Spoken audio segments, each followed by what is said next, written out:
Live. Yes, we are. Check our broadcasting areas. Welcome, you guys. This is our infamous Sunday broadcast. This is part two. We are following up, if you guys don't already know. Welcome to my YouTube channel. We are also simultaneously broadcasting on Joy's YouTube and Facebook. So, welcome everybody. Hopefully, for those who are new, this will be a fun and interesting topic, but I will share who I am. I'm Ali of Where's Ali, which is my YouTube channel. And my channel is about my travel walk currently as a 50-year-old solo nomad and Black woman, traipsing this globe and attempting to build life like lives, nomadic circles along my journey and showing people how to do that and do it in a budget friendly kind of way. And today we're talking about something that kind of coincides with this. Both Joy and I, and she'll share who she is in a second. Both Joy and I are doing this new thing, and living a non-conventional life. And so today's topic is part two to beliefs, things that you could be doing, things that you could believe, or rules and things like that that could be holding you back, right? And so part two is, things that you may not even really notice that you're doing or that you believe that are holding you back. And if your dream is to live a life like we're living, nomadic life, or just picking up and leaving and moving to another space or place or something like that, sometimes these beliefs are big culprits in our lives, and we just want to help y'all identify them. So that's why we're here with a part two, because last week's was a fantastic conversation. So we're going to dig a little bit deeper today. So Joy is my guest today, but I guess we're like simultaneously each other's guest. I think so. Since we're both broadcasting. So Joy, Yes. introduce yourself. Who are you? Where are you? Hello, everyone. Thank you so much, Ali. My name is Joy. And where am I? I'll start with that. I am currently in Mexico. As Ali said, we are trying to live this unconventional lifestyle. I am a digital nomad. And who am I? So many things, so many titles. But I am living. That's what I can say. I am living the play, the work part, the everything part. Soul Kitchen Lifestyle is a lifestyle brand about just living human existence. What does it look like? The things that we're doing. So I share a lot of my travel stuff, a lot of the things that I have learned along the way, little nuggets of wisdom, funny stories, people that I've met, but also just living a life of intention and choosing to live intentionally, whatever that looks like, and going on kind of this quest of finding what that looks like for us. So that's what I do when I'm living and playing. I am also a coach and consultant as a professional as well. And that's not what this is all about, but that will weave into it because that is part of what I do. Yes. So welcome, welcome. Thank you for being here. We love this topic, y'all. This topic, we love it. And I can't wait to even continue the series, Ollie. Who knows? Just keep Yes. the party going. Listen, and so y'all, if you guys are new to the topic and didn't catch last week's, you can find that on my YouTube, Where's Ali? Um, and that we started the conversation and almost ended up on like one area, which was the belief that you've got to work harder. Like that was one of the things that we listed, and that turned into like a 2 hour conversation, branching off into how that translates in our lives. And so today, though, because we had a whole list that we ain't make it through, so I thought it would be good to circle back around and really list out some of the things that the other things that happen or traditional things, thoughts, beliefs, rules, whatever that present themselves in our lives every day, things that we possibly grew up with. If you believe that if you eat too many watermelon seeds, you're going to grow trees out your ears. Like, that's what we was told back in the day. I eat watermelon seeds. I used to get them when I was in Thailand. They're fantastic. They don't, you're not going to grow no water. Anyway, that's kind of like low key silly. So these are these are like real things that literally could change your life. Although you might, stop eating fruit if you believe that. Anyway, so I think that's what we wanted to jump in on today. And I've got quite a list, but Joy, I want to hear some of your good stuff, some of the rules and things, because your life has been, it's quite a bit different from, mine in terms of, your upbringing, so to speak. Well, actually, probably not from the religious standpoint, but just your walk, where you're from, and all that kind of stuff. So I'm interested to hear what's on your list to kick us off. Uh, I have a few things on here, but I love to show up in threes, honey. So number one for what's on my list is being afraid to question your beliefs and your thoughts and where they come from, right? That's the big one because if you're someone that has been told, and I'm pretty sure a lot of us have heard this, there's only one way of doing it, and then just go ahead and do it, and you can't veer off of anything else, or else if it's really bad, you're going to feel like a catastrophe is going to happen. It really does carry that trauma in your body if that's something that you experience. So I think number one for me is that the fear of challenging your beliefs and doing it anyway. So I'm going to do this in like a little what it is and doing it anyway, right? Because all these beliefs that we have, they have affected us. So asking yourself, why has it affected me?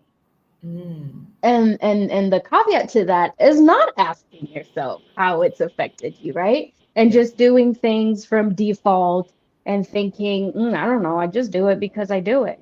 Something that you probably heard, like the watermelon seeds, right? You probably heard that thing a long time ago and it stuck with you. And in your mind, especially if these are things that you've heard since you were younger, in your mind that just sticks as truth. So not asking yourself, where does this belief come from? Where did I hear it first? How is it affecting my life? Do I resonate with it anymore? Because a Right. lot of the stuff, right? A lot of the stuff, if you don't resonate with it anymore, that is okay. We're evolving beings. We're supposed to learn and grow and change. That's the good thing. But I think because our beliefs really we attach identity to our beliefs. If I believe something, it becomes my identity. It becomes me and I become it. And if I'm stepping away from it, then who am I Yeah. without these beliefs, right?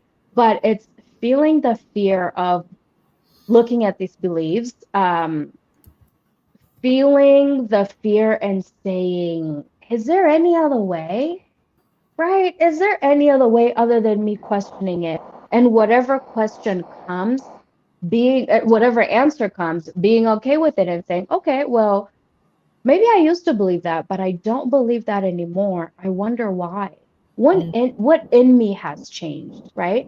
Or is this something that I've always had a problem believing? Because there's some stuff that we believe in, but we've had a problem believing it, but we just didn't think that there was another way of thinking about this thing.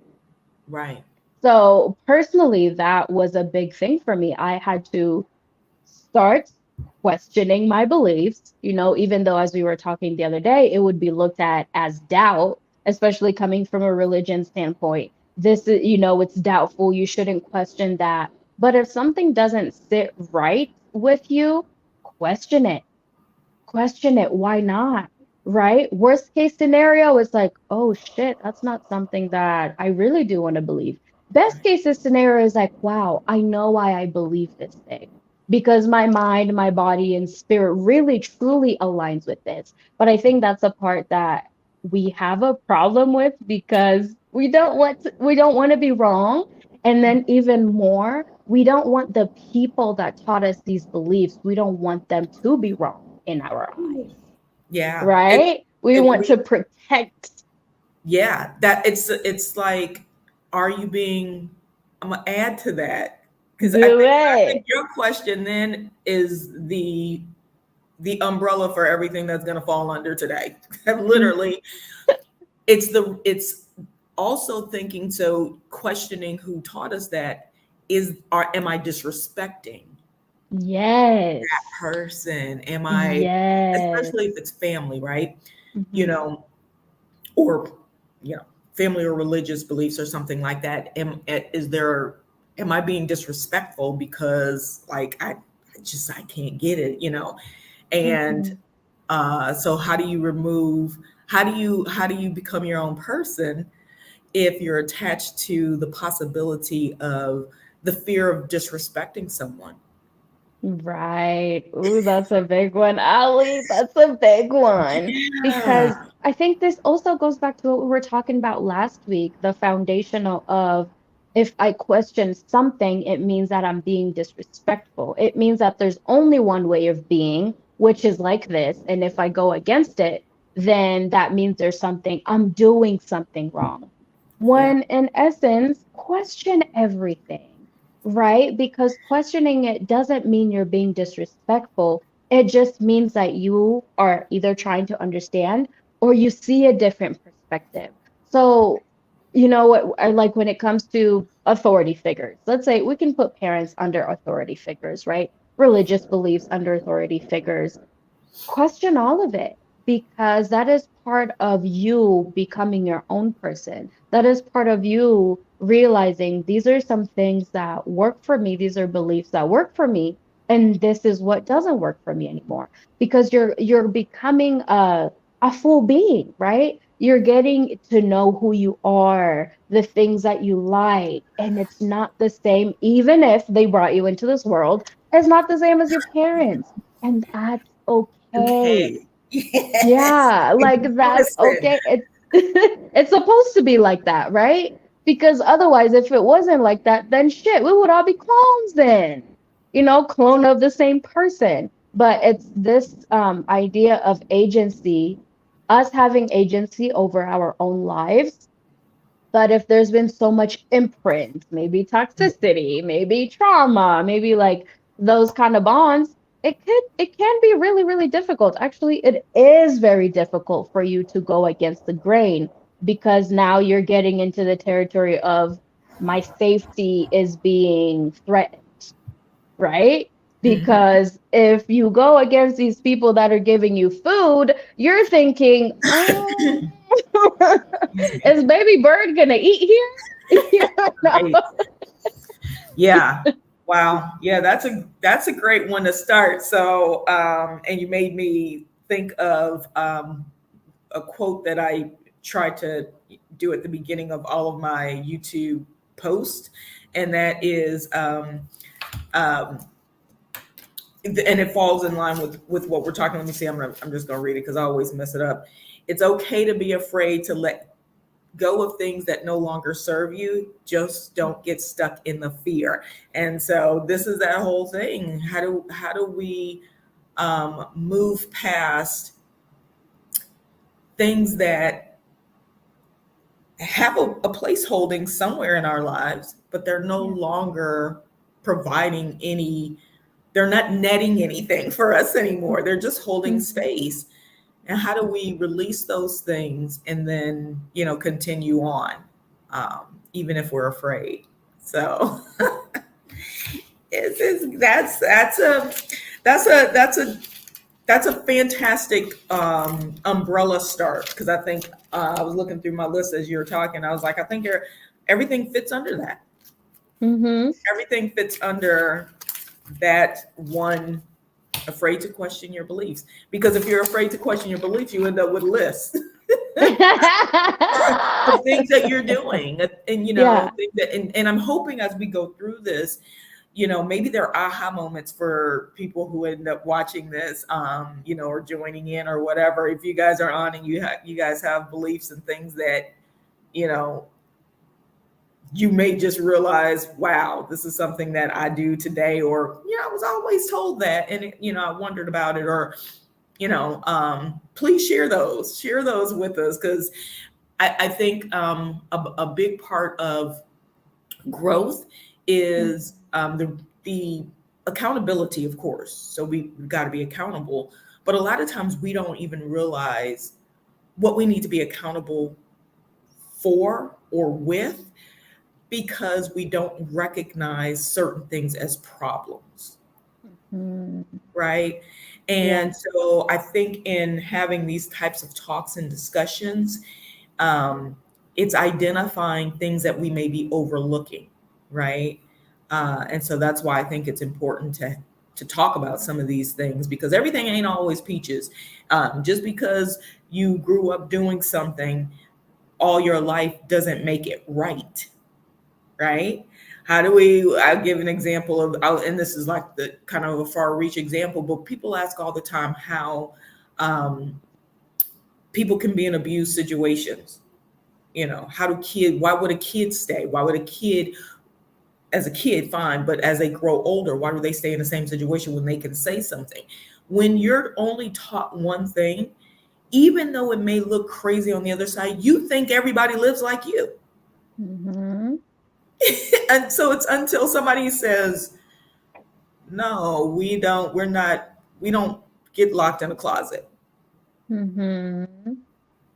Okay. Well, where do you get locked? And I mean, it's just, Right. you know what I'm saying? Because Yeah. it's, if that's all you know, it's all you know. And so I think these conversations are helpful in defining, maybe everything that isn't not necessarily, I'm not going to say right or wrong, because people do crazy things now, but it may just not be fitting, any longer. So, okay, that's a good one. What else? What else you got, Joy? Ooh. Do you want to go next or should I go? You go. You go. You go. Go. Okay. Give me more. And then another one is, and it ties into what you just said, is not choosing acceptance and honesty with what comes up, right? Because once you start questioning these beliefs, boy, a lot of people are going to look really rough in your eyes. And you too are going to look super rough in your eyes as well, right? But our go-to is to judge those things that come up. Oh, I shouldn't. Oh, I shouldn't. That shouldn't have happened. That shouldn't have been this. This should not, should not.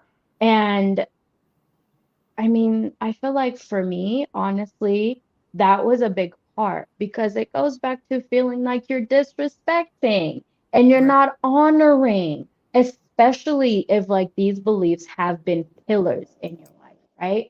But choosing acceptance of the honest truth that comes up, I can say is literally one of the most healing balms for this particular thing that we're talking about because it's just being aware of it, number one, being aware that it's there and just letting it be as is. Like, this is what is. For now, this is what is. And I can either choose to accept it or I can fight it and say, oh, that's not it. And then it goes back into that fear conversation. Oh, I'm afraid of what people might think if I question these beliefs, right? Okay. They'll probably think you're fucking crazy. They will. That's just is what it is. You're But defiant. right, you're defiant. Oh, you should be grateful. Right. I can be grateful and I can also choose a different way of living. I can Mhm. also choose a different way of thinking, right? It's not like an and or, it's not like an or, you can either have this one or that one, but I can be like this and be like this too, because humans are multifaceted beings. They're not just one thing, right? And so being what comes underneath that umbrella is being okay with not liking yourself and the things you find out. not liking your actions, your behaviors, your thought process, and also with other people too. Because if there are parts of you that you're coming or into a realization that, wow, this belief really made me treat myself like trash, or really made me not have boundaries in place, or really made me not speak up for myself. If you have those with yourself, then you probably also have those with other people. Or the flip Or, side, you mm-hmm, have the you have that those types of relationships with other people and don't mm-hmm, even realize that you it's something that you're doing. The lack of care, oops, that was my headset. The lack of care also translates to you, right? So you yeah, end up because you're realizing, internalizing it.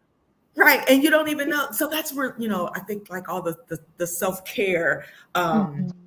allowing things that don't feel right. Like we are in a space where we're being taught, even if it doesn't feel right, deal with it anyway. Deal with Mm-hmm. it anyway. And that's not okay.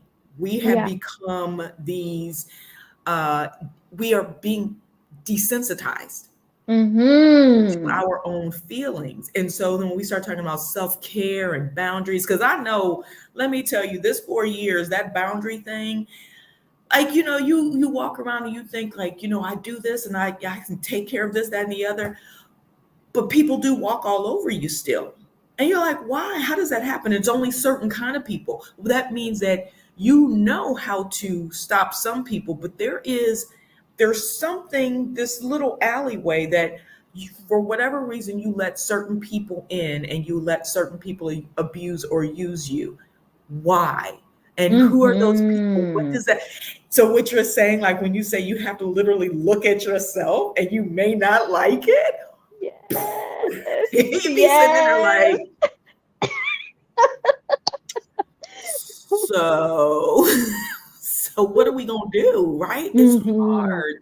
It That is is. so hard. So how do you um some free life coaching, y'all, from Joy, and give you a sample of what she does for you. How do you and we'll get into more of these types of things that are going to seem so basic.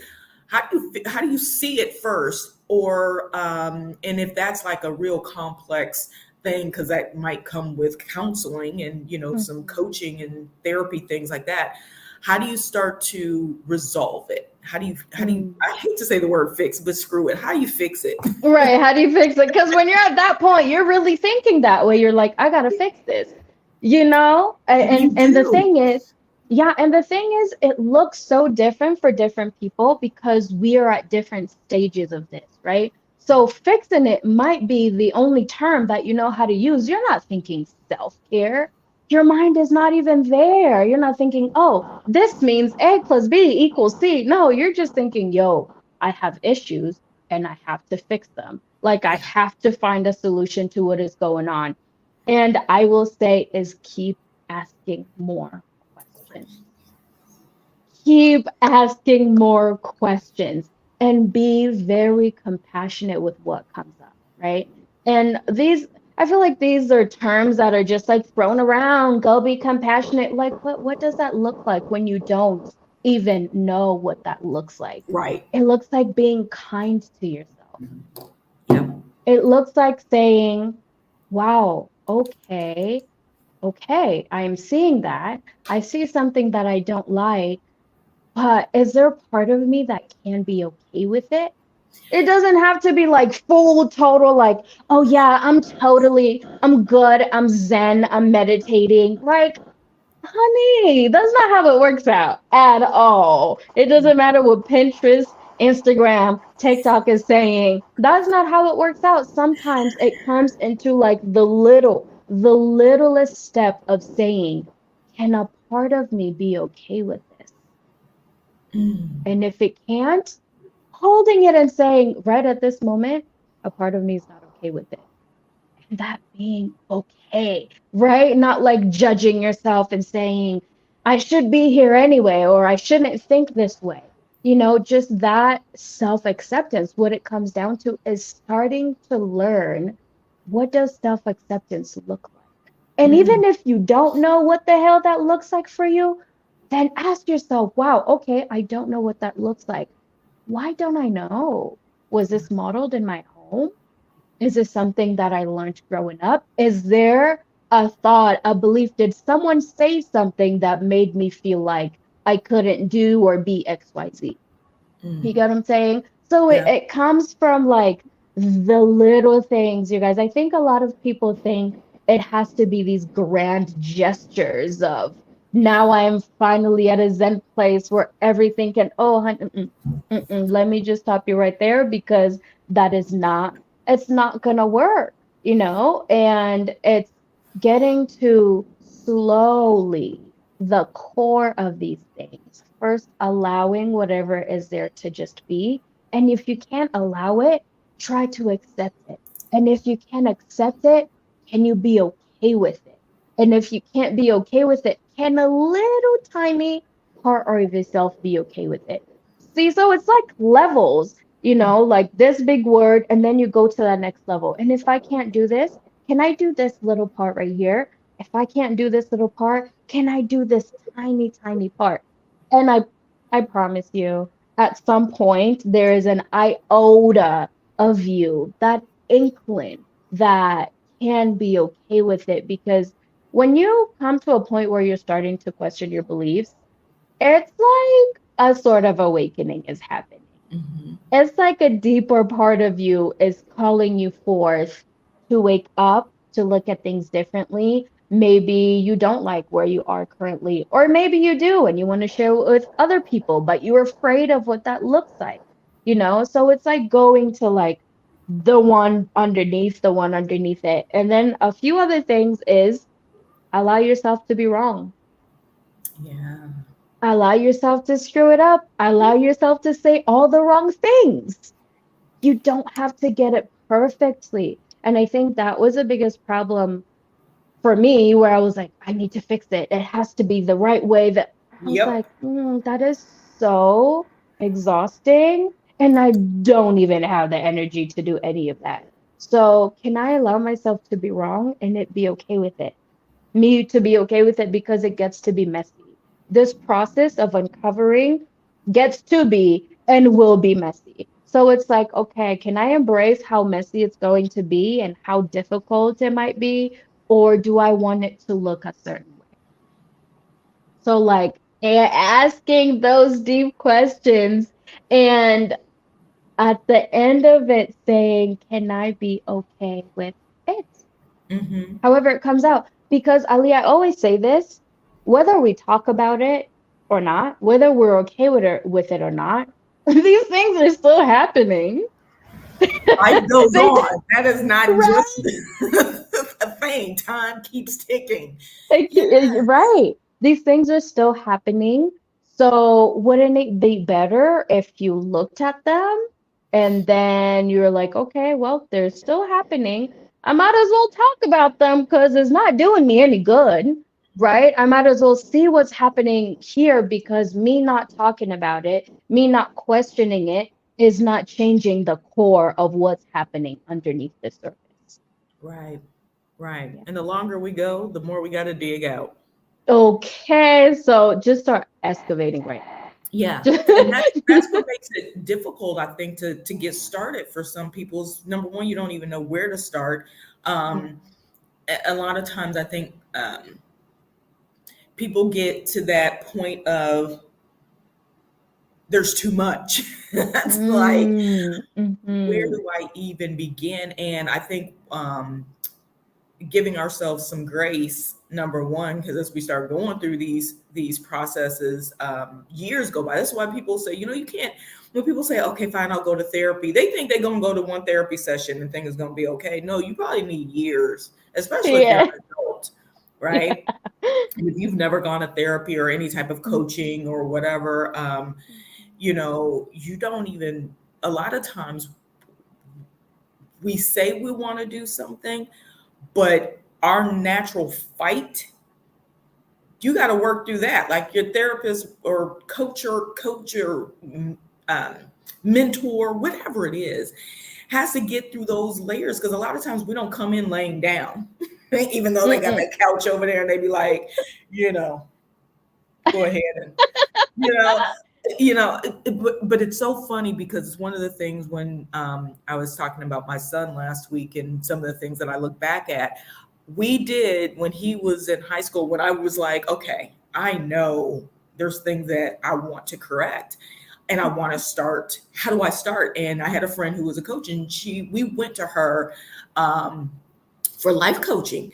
And a big part of it was what you just said, allow yourself to be wrong. Do you know what you just opened about 14 years of therapy I'm going to need? Okay.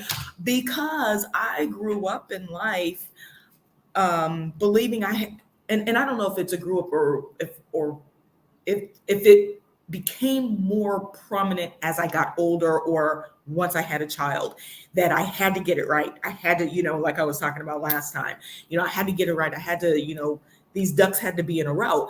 And so I used to always think that if you ask a lot of questions, you look dumb. Mm-hmm. I can't look dumb. And that's going to lead into some of the lists I have when I get into work related things. You got to always look like you got to know. You got to know. Right. So that's Because smart people always know, right? Smart people have all the answers. And if you don't have the answers, do you belong here then? Right. And so I gotta always look like I know everything. And I remember, I could just think of so many different examples, but I will say now, the smartest person is the person who asks all the questions.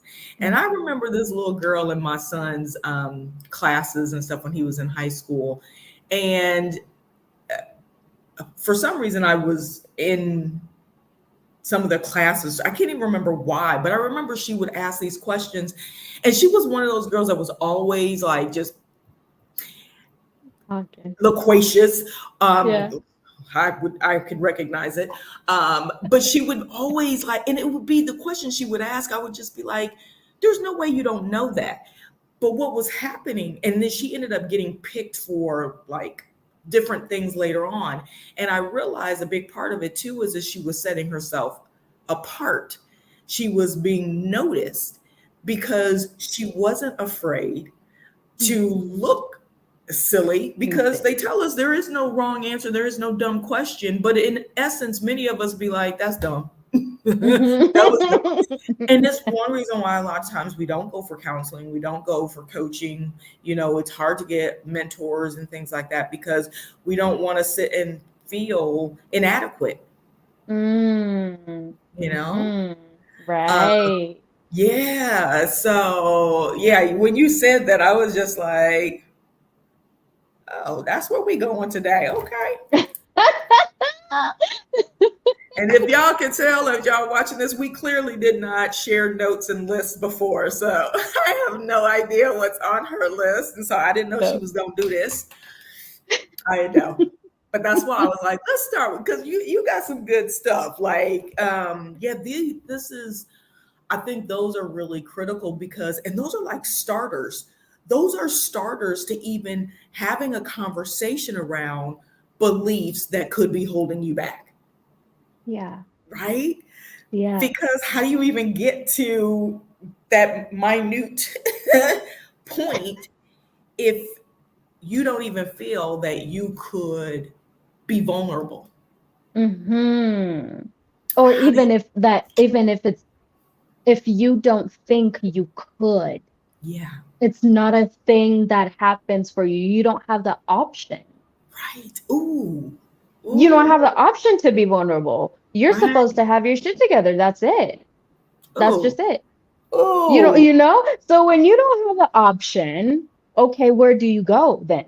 Where do you go? And I think for me, a big thing of what set a lot of these off is looking around and saying, it got to a point, and I mentioned this last week, I said, I started looking around and I said, they look like they're living different.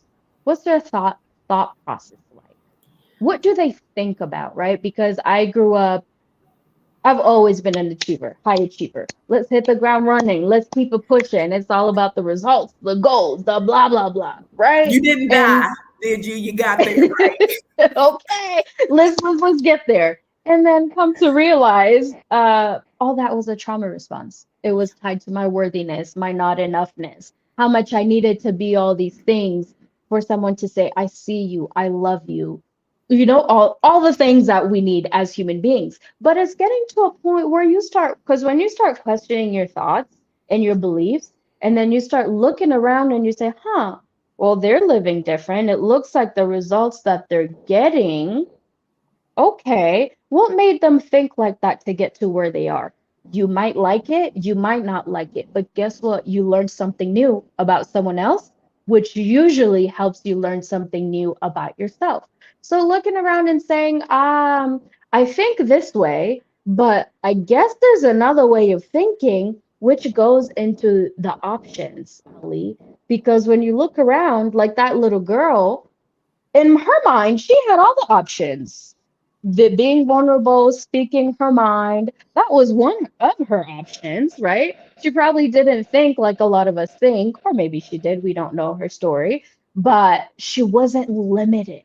And so when you start opening your mind, you start seeing that there's different ways of thinking, there's options of what you can do. There's people have different beliefs. And if you like them, look into it a little bit more, right? But I think it goes back to the fear of, if I start questioning this, I'm starting to question the identity and the fabric of who I am. And if I start questioning the identity and the fabric of who I am, then who am I? Has everything been a lie? Right? Because again, we don't want to be wrong. We don't want it to be a lie. We want it to truth because we are attached so much, rightfully so, because we're only human. But as we start asking these questions of ourselves, of other people, and saying it's okay, and being honest with what comes up, we open so many possibilities of life, things that will bring us joy that we didn't even know that would bring us joy. So slowly, your misery starts to fall away because now and we'll talk about this later, now you're getting into the essence of who you are, into that authenticity with vulnerability of what this human experience is, not just what you were told should be, but what you're choosing to say, oh, this feels like this works for me now. And next year it might be different. So what? I'll be a different person next year. Right. And the which all of that, or I shouldn't say all of it, that well, little big piece feeds into this idea of happiness. And there's, like when people think, you're happy because you have this, you have that, all of these different things. And I'm finding that happiness is when you can be your true authentic self. Like I became, as I would regurgitate that example of that little girl or anyone else that I would meet that could be vulnerable, like I was jealous because I have to work at actually not knowing something, not doing a bunch of research so that I come in and I already have an idea. And that plays into a whole lot of stuff. I'll just throw out one, Black excellence, Mm-hmm. you You know, can say that again. or Black women excellence, or, this queen notion of carrying, we got to carry everything. That is, I think, a belief system that I'm ready to throw that one in the garbage. I'm not saying we're not excellent, we can't be, or we shouldn't want to be, we shouldn't want to thrive for it. I think the belief and the how that is identified, how we view that and what's associated with it can have some negative connotation because it forces us to start creating ideals of what happiness is, what it looks like, and that, along with many other things,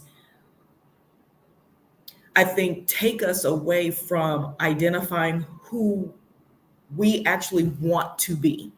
Mm-hmm. That's how I want to say it.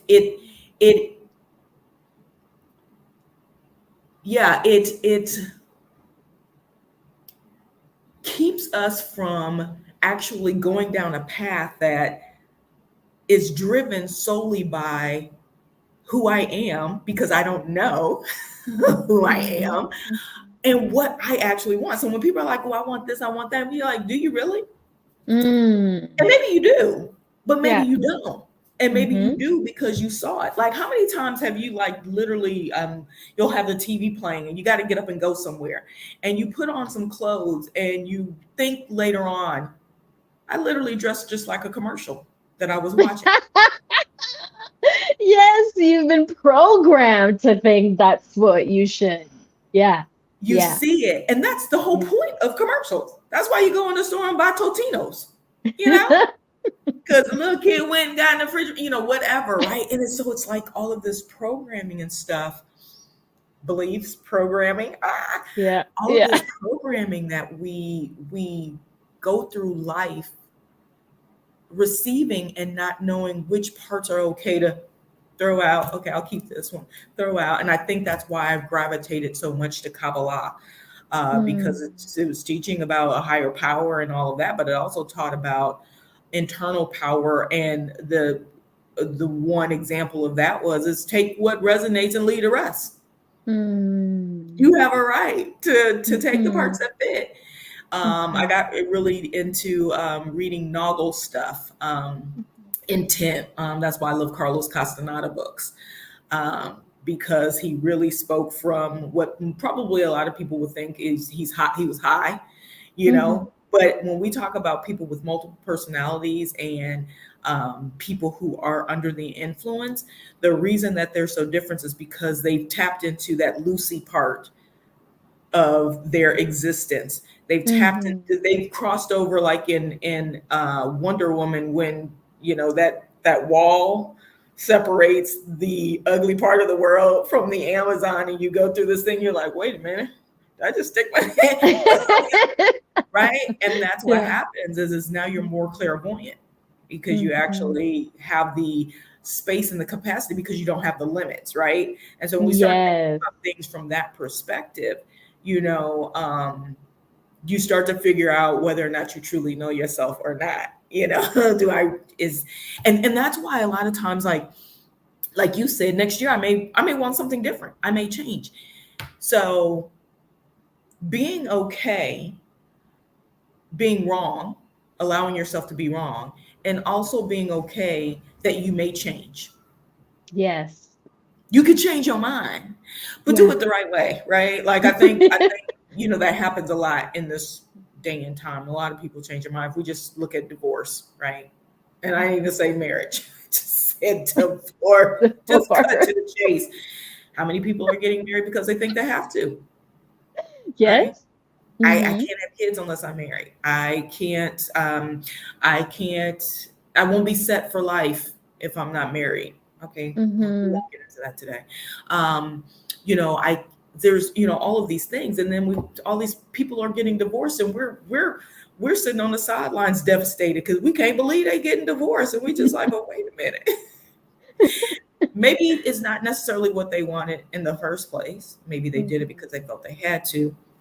But can you be connected to a person without, there being some sort of license? And one of the things I hear a lot of women say, I wanted a family.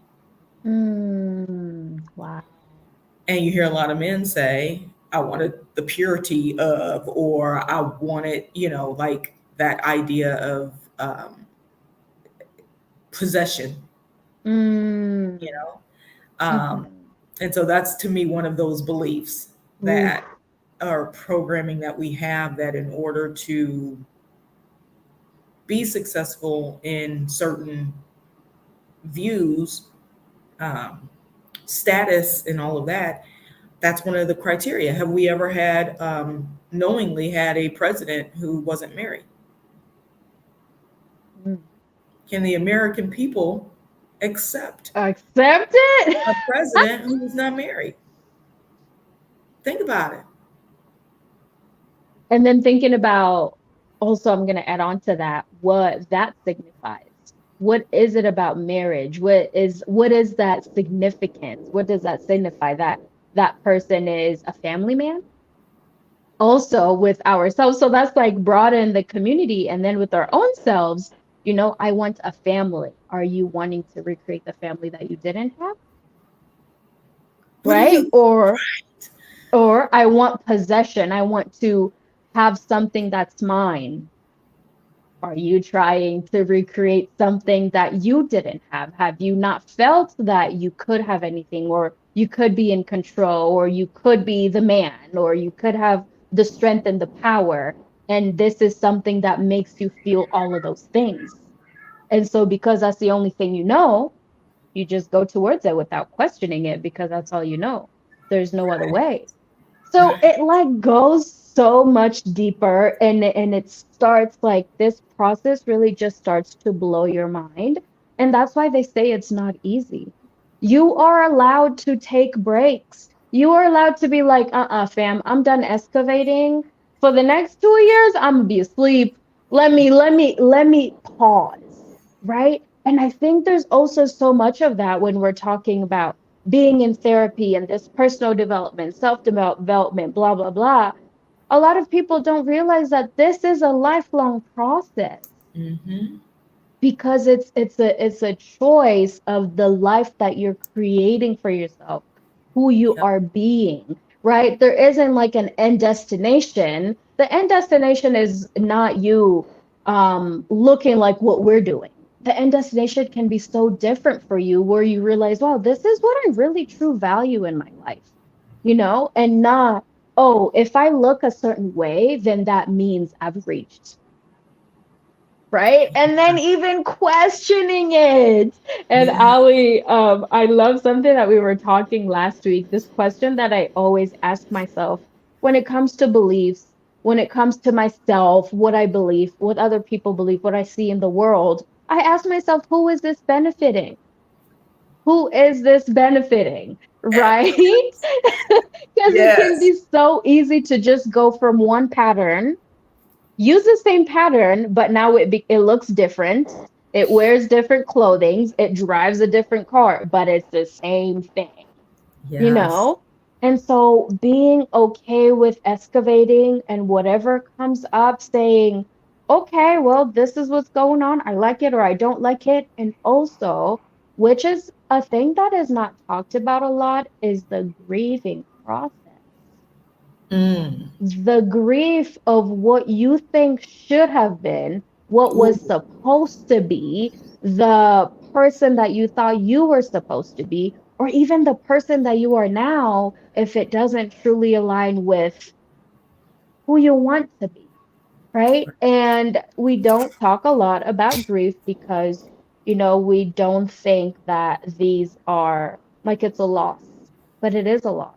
It's like an identity restructuring. It's just the same way as, losing a friendship. There has to be grief that comes with that because you're losing something that was a part of you, right? Losing someone that is near and dear to your heart. That is a big loss. Now imagine losing who you thought you were. It's a big old like throw it all away. I can't Right. do it. Right. Help. Right. And the worst part is when we never get to a point where Yeah. we even consider the fact that we could grieve for ourselves, for who, Yeah. like, if you imagine never getting to a point where you realize that maybe who you are isn't who you are. Imagine going through your entire life believing that you're something else and never really figuring out why you aren't happy. Wow. That's hard. And I think a lot of people are living it. That's why they're so unhappy. Yeah. I mean, like, because a lot of this stuff is, mental health is like big topics now. Self care, another Hmm. catchphrase. Another big one. Um, yeah, and like you were saying earlier, do we even know what those mean? Right. Do we even like going to the spa?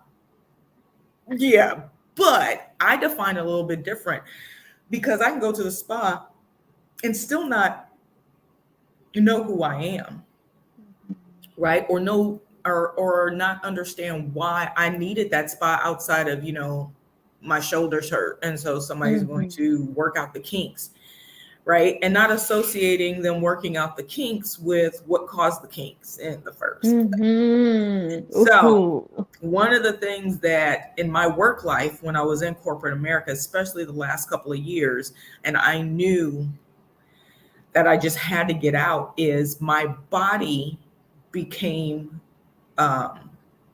it was like the alarm. And so when I was stressed and I wasn't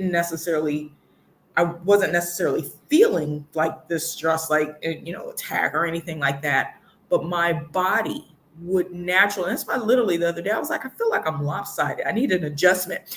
But like whenever I was in a stressed place and it would hit me, and this is how I knew I was in a stressful moment or whatever, is this whole side from here on, the pain, like I literally would have, and it wasn't even spasm, it was like I would cramp up or whatever. And it would always happen in those times where I was very uncomfortable, right? And the only thing that would work is I would literally have to go and do an inversion. I'd have to go and be upside down. And that would immediately release the pain or the strain and the stress and how it would, kind of bunch up and all of that. And then because I had to stop whatever I was doing to resolve that, I then had to take the time to think about what's wrong. What's bothering me? And sometimes it wasn't even the incident right there, but it was something that I was holding on to back here, or something that, that I just hadn't released. I hadn't dealt with, like we're talking about, like I hadn't come to the realization that I'm not happy. I'm going with the flow. They said go with the flow. I'm going. That's what I'm doing. But I'm still not happy. So now what? Now what we gonna do? Now you ungrateful, right? Now you ungrateful. So okay, so I'm gonna go through a few, and I don't even want to necessarily talk about each one of these, although I got notes. But I want to read off some of the things some of the ways that the beliefs presented themselves for me, or things that I could see externally or whatever around me in my space. And like some of these things, it took a while. And even I think it was earlier today, yesterday I was sitting and I'm thinking I'm done. And as I'm writing, I was just like, oh, but wait, what about, all these things that literally pop up that happen every single day, things that we accept, and we don't even realize that they are potentially driving us in a certain path, whether or not we want to go down that path or not. And we are blindly accepting that it is the way that we should go. Right? So I'm going to give one because I feel like this one plays into success, our success, whether we, a lot of times in this space where we are moving about, or, we're trying to decide if we're going to become nomads or travel around the world. One of the biggest things is we don't know if we can do it, right? So I think this belief that we're told all the time is move in silence. It's a double-headed sword. Is that right? Double-edged, something like that. Because I get what that means. And that's this one I'm just going to go ahead and speak on. When people say move in silence and people don't need to know what you're doing. No successful person became successful by themselves. I don't care what nobody says, because even the Koch brothers, the Waltons, the Rockefellers, they built something and now they'll have wealth for eternity, and all of, their ancestors, kids and heirs and stuff like that.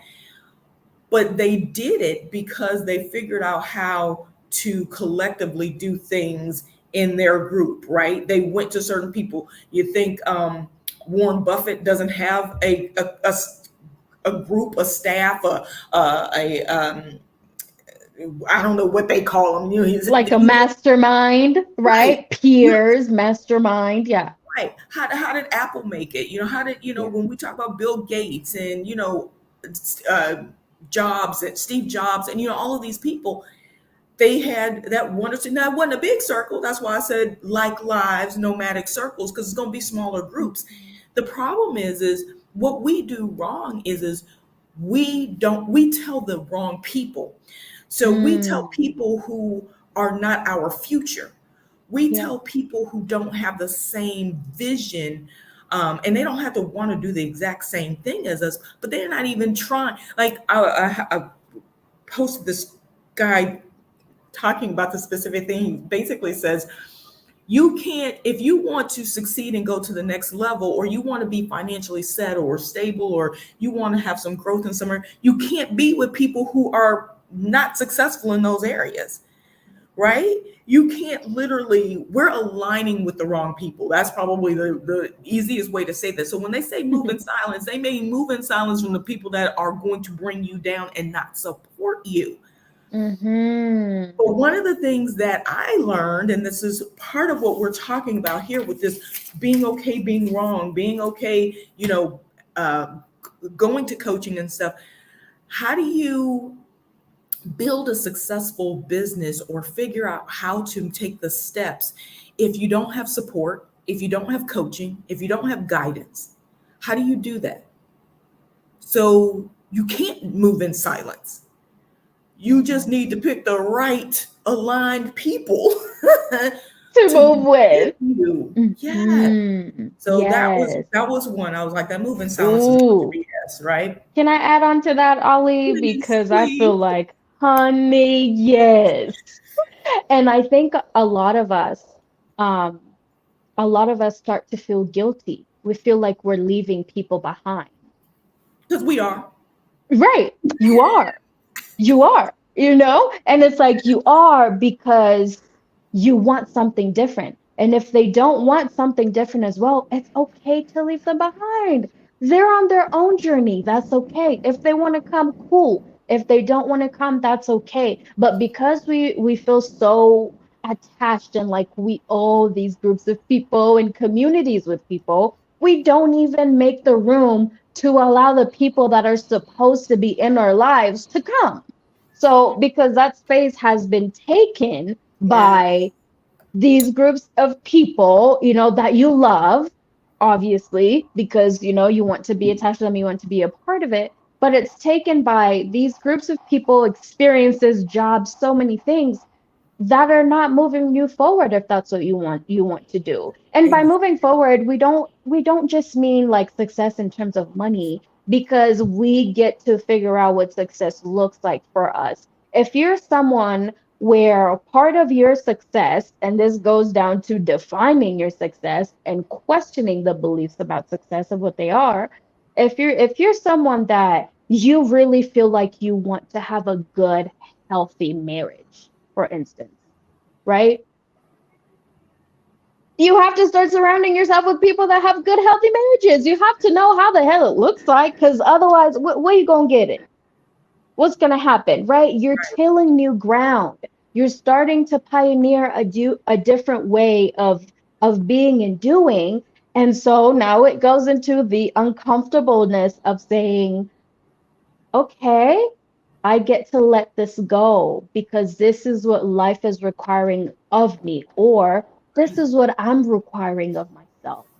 Because Yep. saying yes to something, you're saying no to something else. So you just have to choose. What do you want to say yes to, and what do you want to say no to? And being okay with those people not liking you. That's Ooh. hard. That's Ooh. difficult. This They whole part, probably, what we call it, participation awards. Everybody gets one. No, everybody's not gonna be happy. Everybody ain't a winner today. Somebody has to be no. a loser. You're absolutely right. Yes, and that's okay. If you're losing, that just means you're learning different ways of not doing something. Like it's okay. I think this idea of groupthink, and honestly, Ali, I feel like, and I've seen this, and I know that a lot of it comes from us wanting to be safe. if I leave my pack of what I know, if I am the single one out here, like this lion is really going to come and devour me. So, no, I'm just going to come back. I'm just going to come back. And so it gets into, again, that internal process of saying, I'm safe. There's no lion that's trying to get me. Doing things differently with how I want to do, I can start feeling safe doing those things. And whether they like it or not, it's okay. And then you realize that there are more people that want, like, you get your tribe. You find your people that really do value and love you. And they're like, oh my gosh, you did that. That's amazing. I want to do the same thing too. Or I'm thinking in the same kind of way. So we're so conditioned into thinking about what we're going to lose that we don't realize that we gain so much more in the process. And what you're losing, are you really, really, truly losing something if someone wants to keep you in a box, tell you how to think, tell you how to dress, tell you how to do all these different things? Are you really losing on much? Right. The fear of letting go of things that no longer serve you, you Mm-hmm. know? Yeah. So yes, all of that. So I just wanted to debunk that move in silence. That's almost also going to debunk another really big one, and that's Team No Sleep. I'm gonna tell you why Team No Sleep is a bunch of BS. Number one, Yeah. we're going to use Joy's question: who benefits?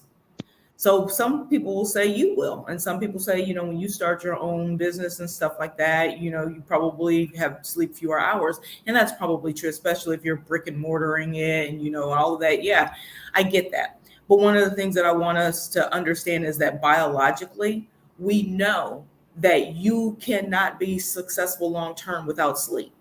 Yep. So people who think that sleeping 3 hours, 4 hours a day and stuff like that, well, I'm getting it done. I'm out here hustling, all of that. Yeah, that's great. But that's also how we dictate our serotonin levels, which is you're happy, right? This is how we end up with bad gut health, right? This is how we end up with heart health issues and finally brain health.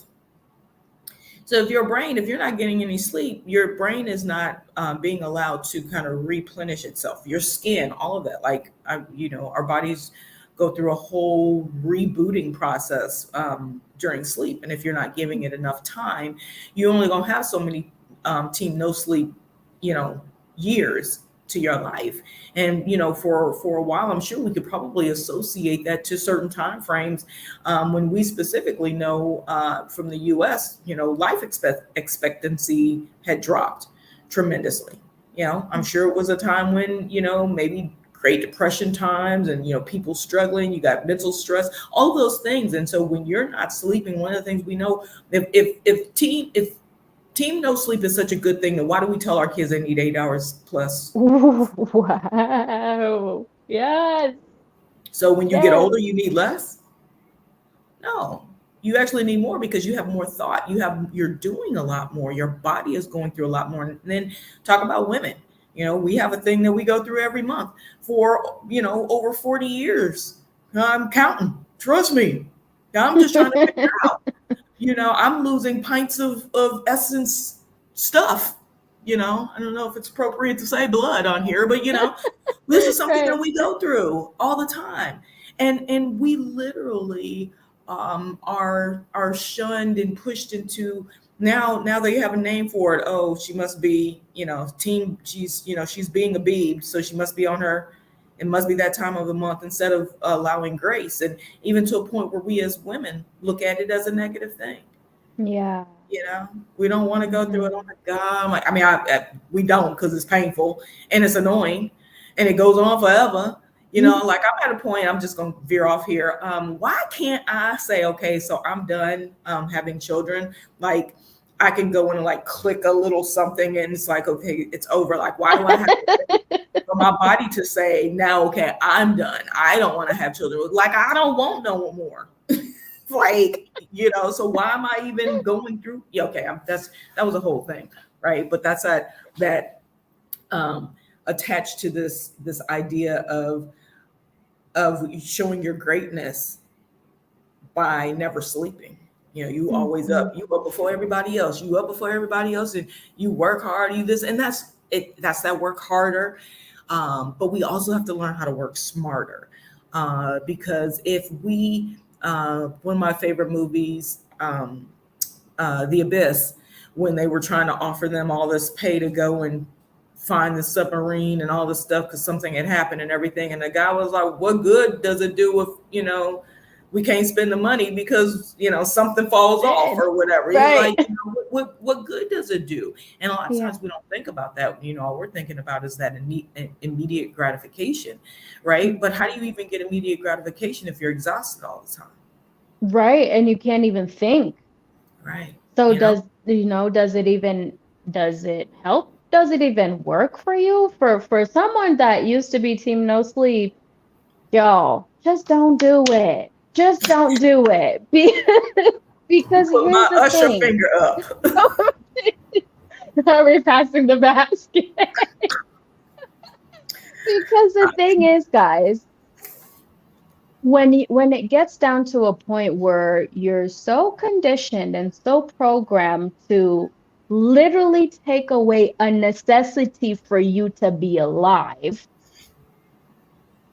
for productivity, to get things, like that's when we just have to sit with ourselves and say, wait a minute, this math is not mathing. This 1 + 1 is like 11 and it's not 2. Like, this is not working out, right? And then we start getting health problems, like what you were talking about, mental health problems. I remember when I started seeing a therapist, I remember thinking, and she would ask me these questions and, how's your sleep? How's this? How's this? In my mind, it was never, oh, maybe the sleep is the problem. Maybe I should eat more. Maybe I should stop skipping breakfast, lunch, and then maybe get something for dinner because there's so much work to do and I just have to do it. Excuse me, I think the biggest form of radical self-love, and someone said there's a book out talking about rest. I forget what it's called, but rest as revolution, rest being revolutionary and claiming it and saying, okay, I know that's how you guys want to do things out there, but guess what? It's not working for me. And it being okay. And then realizing that there's rhythms of life. There are times where, yes, it is team no sleep, but because you're choosing, right? You're choosing to be like, wow, okay, I can go a little bit more for this thing. Not because it's by default, not because, oh, what are people going to think because I'm not productive? Can we talk about these productivity beliefs? Like, do you really think God put you on earth to just be a robot, to churn things out and be like, oh my gosh, look at how much I'm producing. I have this and this and this and this and this, but I am breaking down in the back. What you don't see the breaking down in the back. You don't see you being so far removed from who you really are. So is the result really that beneficial? Because what are we At doing? the end of the day? Yeah. Right. What are we doing? We're training ourselves to accept a behavior and ill feeling, something that does not feel right. And it is becoming a pattern. It is becoming something that we're just accustomed to doing. And I'm going to say at 50 years old, when you start going through this, who am I? Who do I want to be? And you start realizing how much you've got to work through, how many belief systems you actually have to break, because now they just become a part of you. They become innate, they become habitual, because this is just how you survive, right? And then we start thinking that this is who you are, man. But is it really? Or is it what you're programmed to be, right? The next one is black or white excellence, thinking that we have to live up to what white excellence is. And the flip side, black excellence. This belief that I have to be so great because I'm black, and the reason I'm using those two is because those are words that these are buzzwords that we're starting to hear a lot I don't think we hear white excellence. I think we hear white supremacy, but that's from the negative standpoint. But when I say the white excellence, it's this idea that we have to look a certain way. We have to, in order to be successful, success is gauged and based on this one the standards. level. Yeah, There's a that's standard. the word I'm looking for.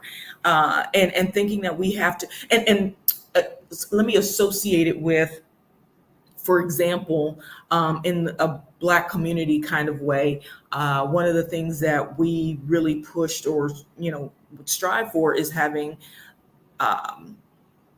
adequate schools, adequate books, and, just having all the things that you think you should have in a school, and those not being necessarily the standard in, urban city schools or schools where, the population was predominantly Black. And so one of the things that we would see a lot is what we were striving for is, well, we just want what they have.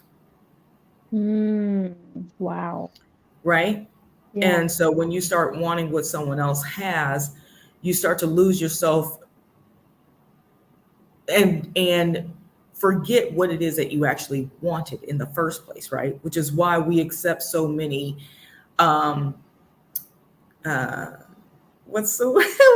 like from political people when they come out and they have all these little clicky statements and things. Oh, their slogans, and their we're gonna do this and we're gonna do this and like I don't know if we were talking about this offline or when we did the part 1 last week, when we're the idea of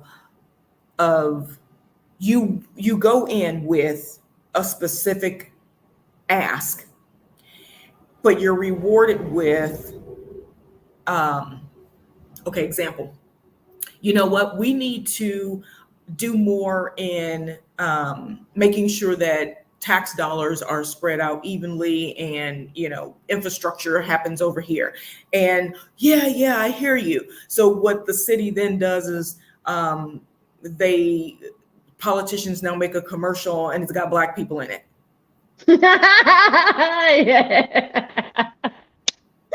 Yes. So you're recognized because now we're putting you, at the front of our campaign, but we're actually not going to redo your roads or ensure that the route to the school is safe for the kids and that there's actually buses. We're not going to really do that, but hey, we're going to make this commercial and say that, and we're going to even put you in it. Why? Because who benefits from that, right? So it's little things like that. It's the idea of being sidetracked from what you want, what you really want, what you're really asking for, because now you just want to match and mimic this excellence line that has been presented to you. We can go on about that one. Ooh, but honey. But these are all things that in my illustrious 50 years of living, 38 years of working, things that I've heard. I want to jump on the hustle mentality, right? Why do we think when we say hustle, we think of negativity, like somebody selling dope or, doing, whatever. But when we say hustle, we don't think of corporate America. We don't think of, people who are truly wealthy. How did they get that wealthy? Somebody had to take advantage of somebody at some point, but we don't call that hustling. We don't look at that in a negative light. When people commit fraud, when all of our banks crash and stuff like that, and then we bailed them out, we differentiate that, and then we call people who are in a lower class system, begging, they got their hands out, all of these different types of things, right? And I now realize, or not now, but over time, realize how important it is to hustle. And this is one of my requirements, even when I'm dating, is hustle. You know how to hustle. And I don't mean just like, can you go out on the street and make some money? I also mean, can you survive without this made up structure that we live in, right? Because if we think about one of the things that I'll associate this to our traveling, right? One of the things that we have this belief is that everything is greater in the U.S. and we have abundance and everything. The reason why the U.S. is viewed as so great is because you can make money any kind of way, even if it ain't legal. You can make money, right? And make tons of money, right? So that's what makes it so amazing. But on the flip side too, it also becomes a negative thing, because if everything crashes, if let's say if we have like a true blackout internet thing, we got people can't even go to the store, don't even know how to buy stuff, don't what happens when you can't access your online banking? You can't go to the store, you can't get money, you can't. What happens? Do we know how to eat off the land? If we walking up and down the street, do we know which berry to eat? My rule of thumb is if the berries are still there, that means the birds ain't eating them, so don't eat it. That's my rule of thumb. But do we even think like that, right? And that is a good one. I had a friend, I had a bosamberry tree, and one of my friends, I used to go and I used to pick these things off my tree and eat them. And my friend was like, "Why are you eating that off the tree? You shouldn't eat that stuff." And I go, "Yeah, but you go to the store and buy stuff in a box and eat it.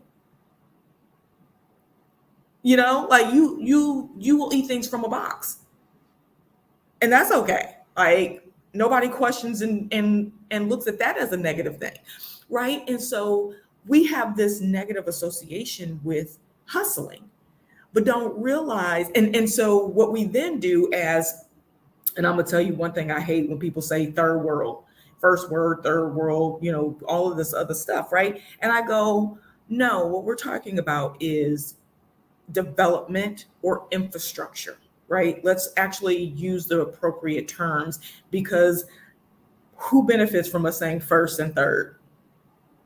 I mean, like, where's the second at? I mean, like, so who fall in second? Because I feel like the U.S. is technically third world, because in water, one of the main criteria used to determine the level or the class system for your country. Well, don't we have states in the U.S. that don't have clean water and haven't had clean water for years? So what does that say? So I always look at those kinds of things. But in essence, what we do is that belief makes us turn our nose up when we think about living in other places. And this is a belief that can hold us back from achieving our dreams. So it's a lot of times people are like, man, I would love to move, but I ain't going nowhere where, I can't drink the water. I can't flush stuff in the toilet. I can't, and I'm just like, but in what world made you think that actually is good to do? Like, is it actually better to put all this stuff in our septic systems? Like, we think, whatever, right? So all of those things, and having beliefs of being better than other places, because sometimes those people hustle, right? Man, I get tired of people always, and we do, it's called that haggling and people coming up and hustling and all that, but they know how to survive. So, right, they know how to survive. Do we know how to survive? Can we make it if we don't have these structures of making money?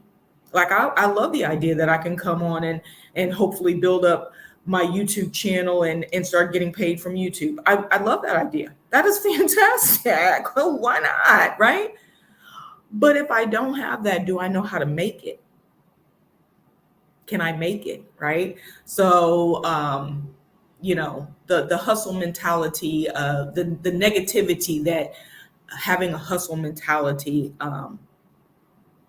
is one of those belief things that I think, we really need to rethink sometimes, and we need to add it to our list of prerequisites. Boo. How you gonna make that dollar stretch? I met a guy when I used to do volunteer work in Dallas, and we do food drives and stuff, and this was a continuous thing. We would go like every week or a couple times a month, different places and stuff, and ended up meeting a guy who sold water. So he would go and buy, he'd get his money however he would get it, but he was home. He lived on the streets, or he didn't like believe in rent or like buying houses and stuff like that. He was like, he was like, I could if I wanted to. But one of the things that he talked about in terms of making money, he said, I can go buy a case of water. So 24 things of water for $3.88, $5. And I can sell it for $1. Where y'all think that, man, you making $1 selling water or whatever. He said, but can y'all count? He said the math is I just made $24 and I spent $5. Everybody need water. Everybody wants water at some point in time. Oh. So we look at him negatively because he's in on the street selling it. But we'll go to a ball game and pay $3.50 for it. That's not a hustle because it's organized hustle from a big corporation. So that's okay. Right. And then, this brings up a point when you said that, how changing that belief, realizing, okay, isn't that what the Bill Gates, isn't that what the Warren Buffetts, isn't that what they did? Creatively working smart, taking something and seeing a different way of doing it and doing it.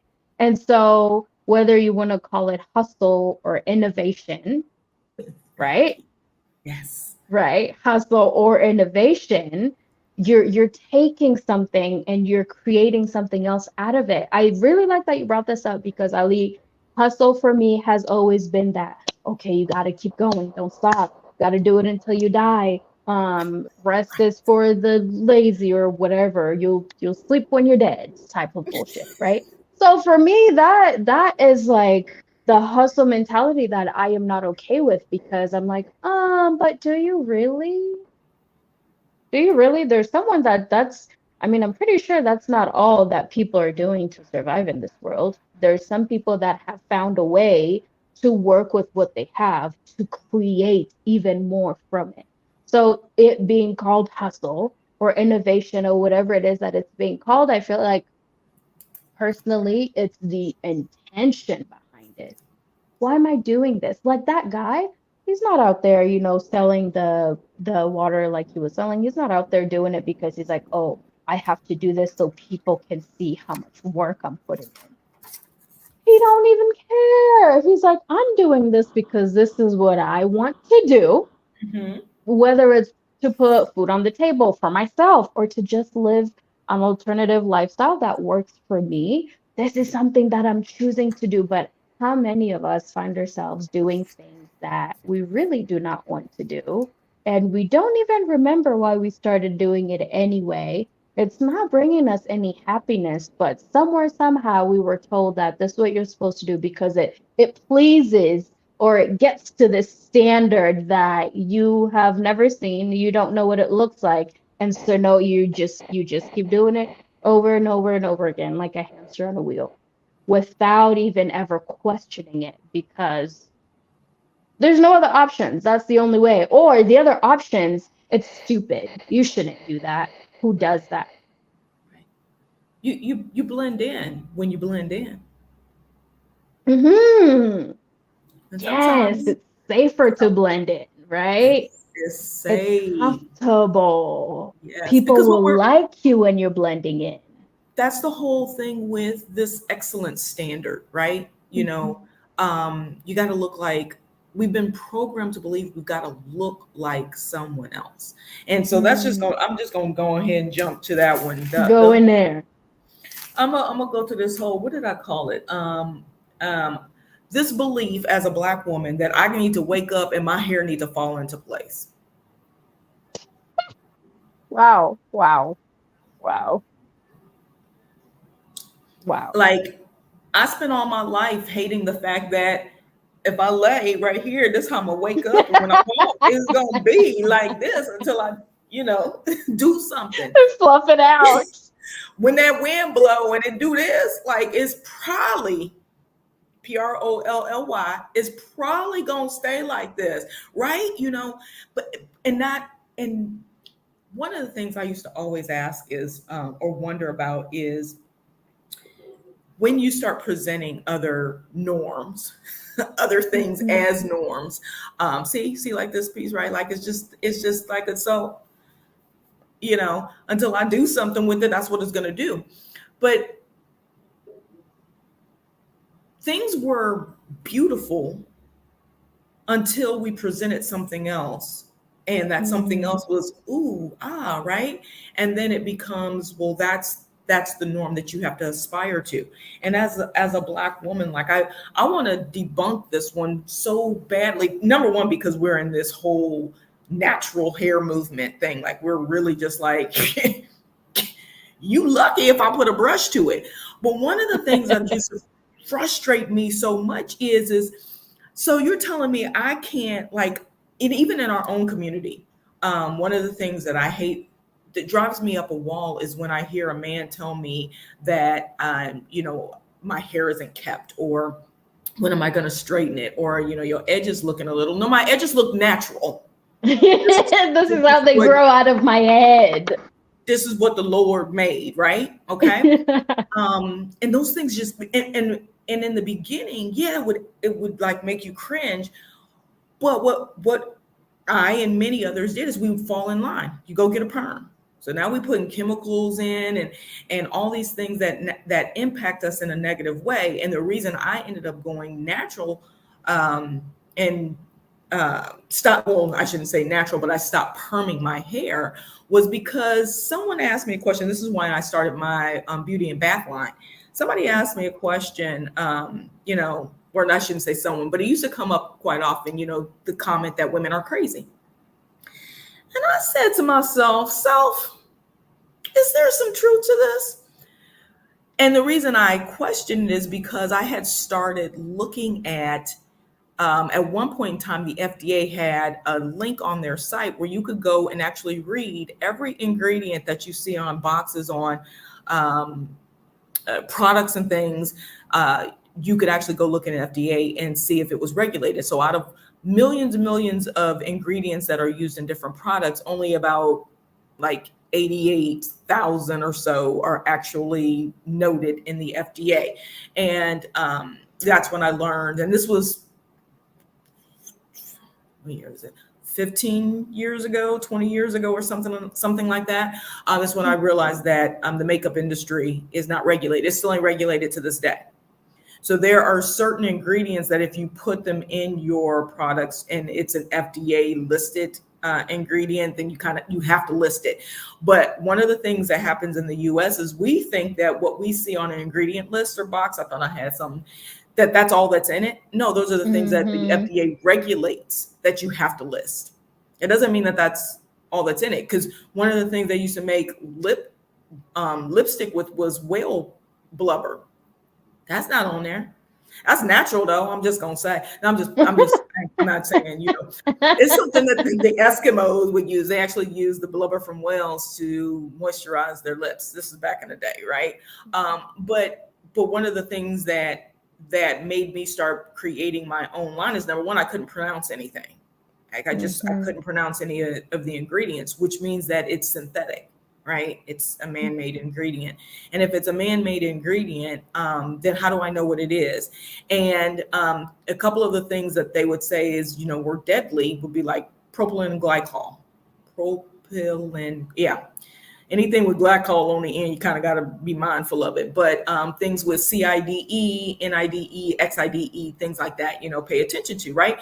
And so they say like a certain percentage, and this ain't going to be a chemistry thing, but I just want to say this, a certain percentage of those things, you don't want to ingest or have in your body or whatever, let's say 1%. And you're like, oh, okay, that's cool, because there's only 0.008% in this and this and this, but it's something that is in every single thing. It's in our cereal. It's in our milk. I mean, like, so you're not even drinking cow's milk, and now people turn up their nose if you say it's unpasteurized. Well, at some point in time, we weren't using these systems, right? Okay, anyway, right. So I just before I cut out cheese 100%, I went to non-pasteurized cheese, and I was just fine, right? And I, whatever. But we have all of these things that food coloring. It's probably a good example to use because food coloring is in everything that our kids eat, right? Mm-hmm. Food coloring, red and yellow are linked to autism. What's a statistic that we have seen in the last 10 years just skyrocket? Autism in children, specifically Black boys, right? Numbers skyrocketing.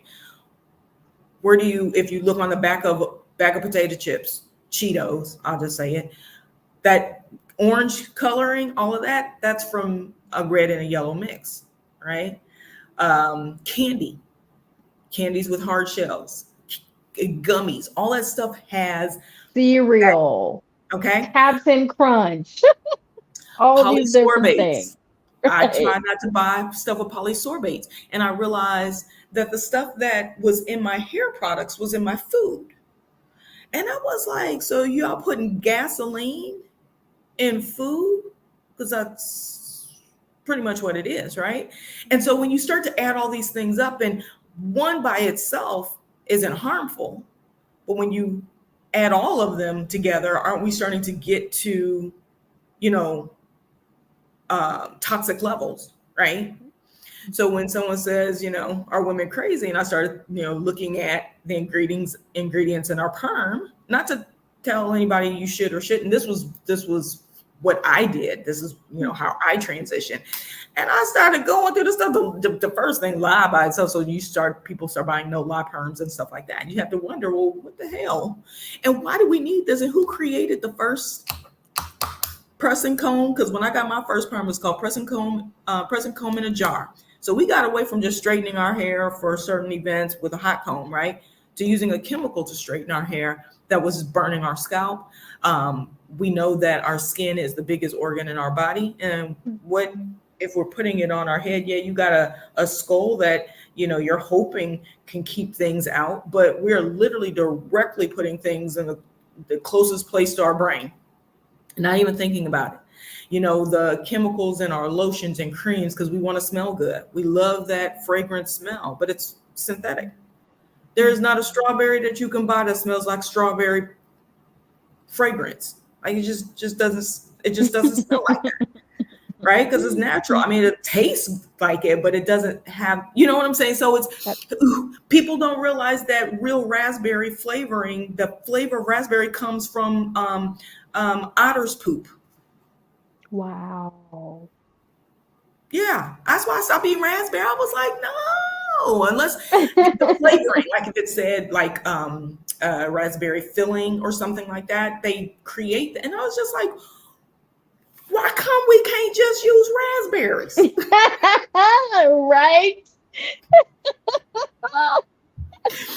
So anyway, literally like the whole hair thing, I think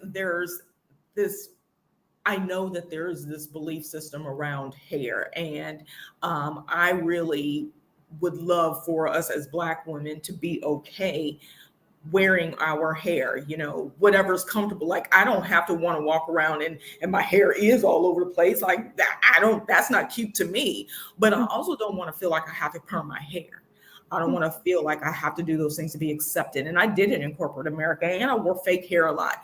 And I was questioned, almost every day. This one girl, she would always ask me about my hair. Oh my God, is that your hair? Yeah, I bought it. I got the receipt. Like, so it's mine. And this nuance that people don't realize that fake hair was actually created for white women because their hair would thin. And so that's why when you go into certain like salons or beauty shops and stuff, they actually have a lot of what we would consider Caucasian women hair. It's not for us. It's for Caucasian women. And a lot of them will tell you, even in different industries, that they use clip-ons and stuff to make their hair look thicker.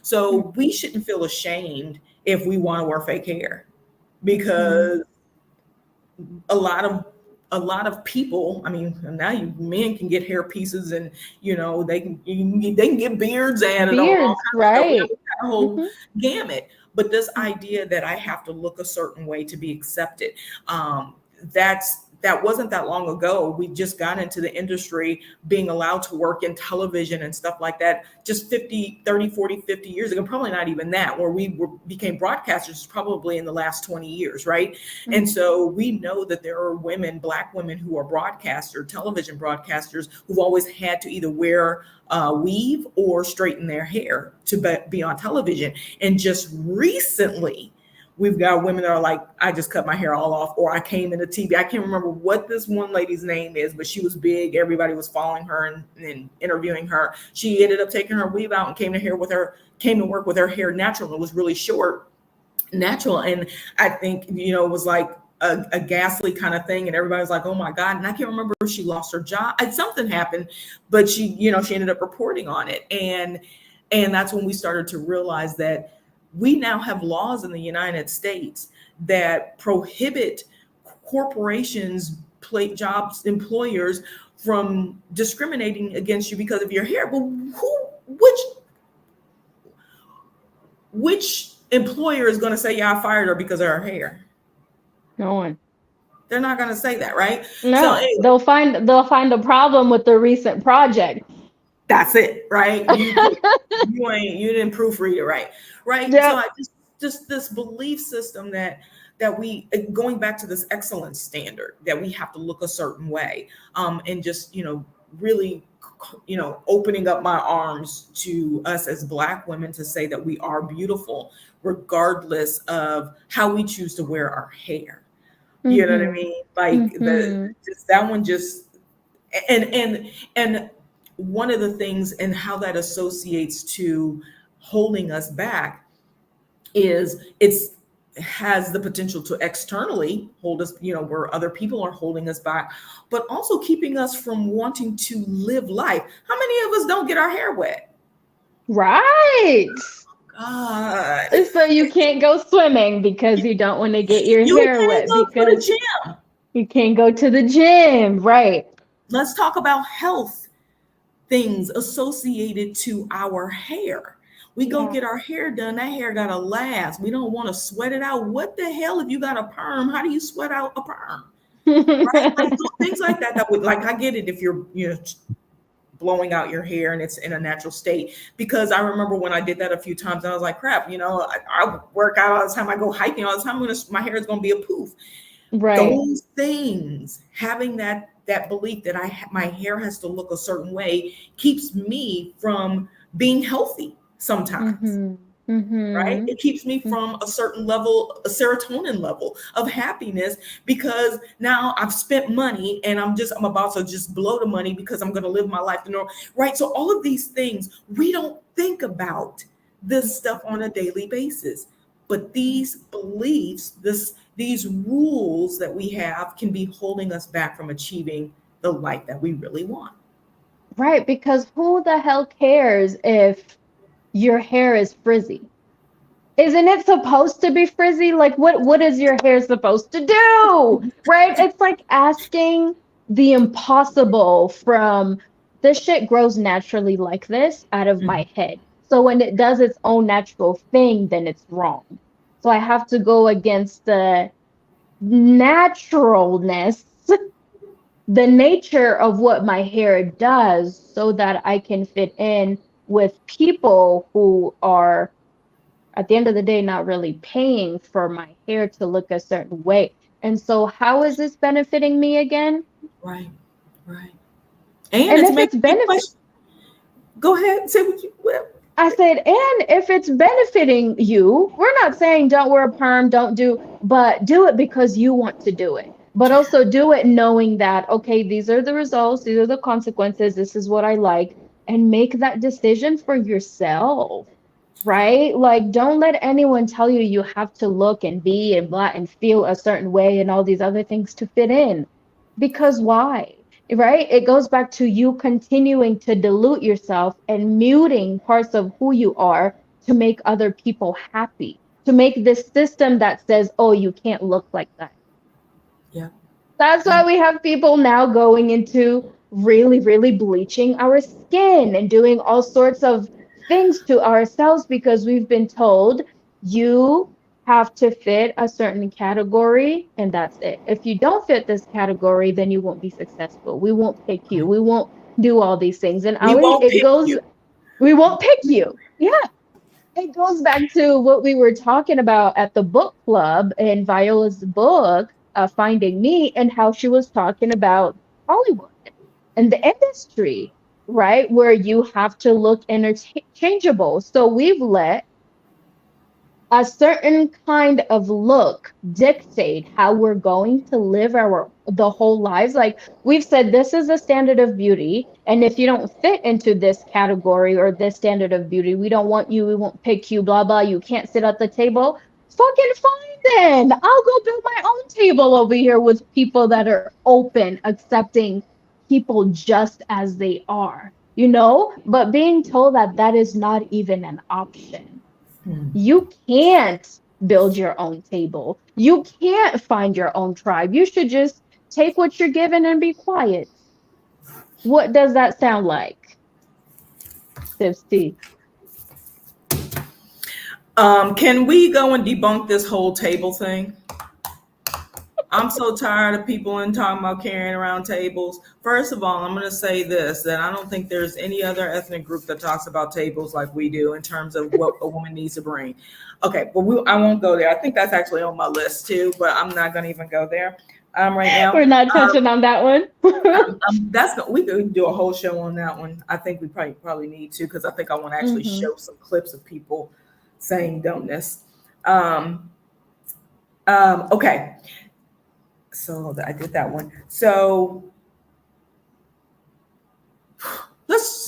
I'm gonna go here. You better hurry up and find that good man and get married. Okay? And I know, like, if you're a guy and you're watching this, just flip it, you need to find a good woman and all that. But I'm gonna talk about, the pressure that women have to be taken care of, right?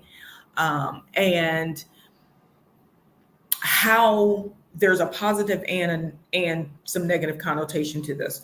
So going back to this never being wrong and always having to prove yourself and know the answers and all of that. I'm not going to use the two catchphrases, but I'm going to have to. But it takes us out of being more feminine, right? Because now I'm not capable, or not capable, I'm not able in this space to be vulnerable, right? Which a lot of people associate with, the star quality and all of that, which I don't necessarily, I think that there's a balance that you have to have, right? Because if I've got to be a certain way with kids or with a job and different things like that, then I do need some of those strong points in order to be that. But this idea that in order for me to be fulfilled, I have to position myself to be married. And I want to kind of debunk that. I want to debunk this idea that you got to be married to have children. You have to be married to be successful. You have to be married to be happy.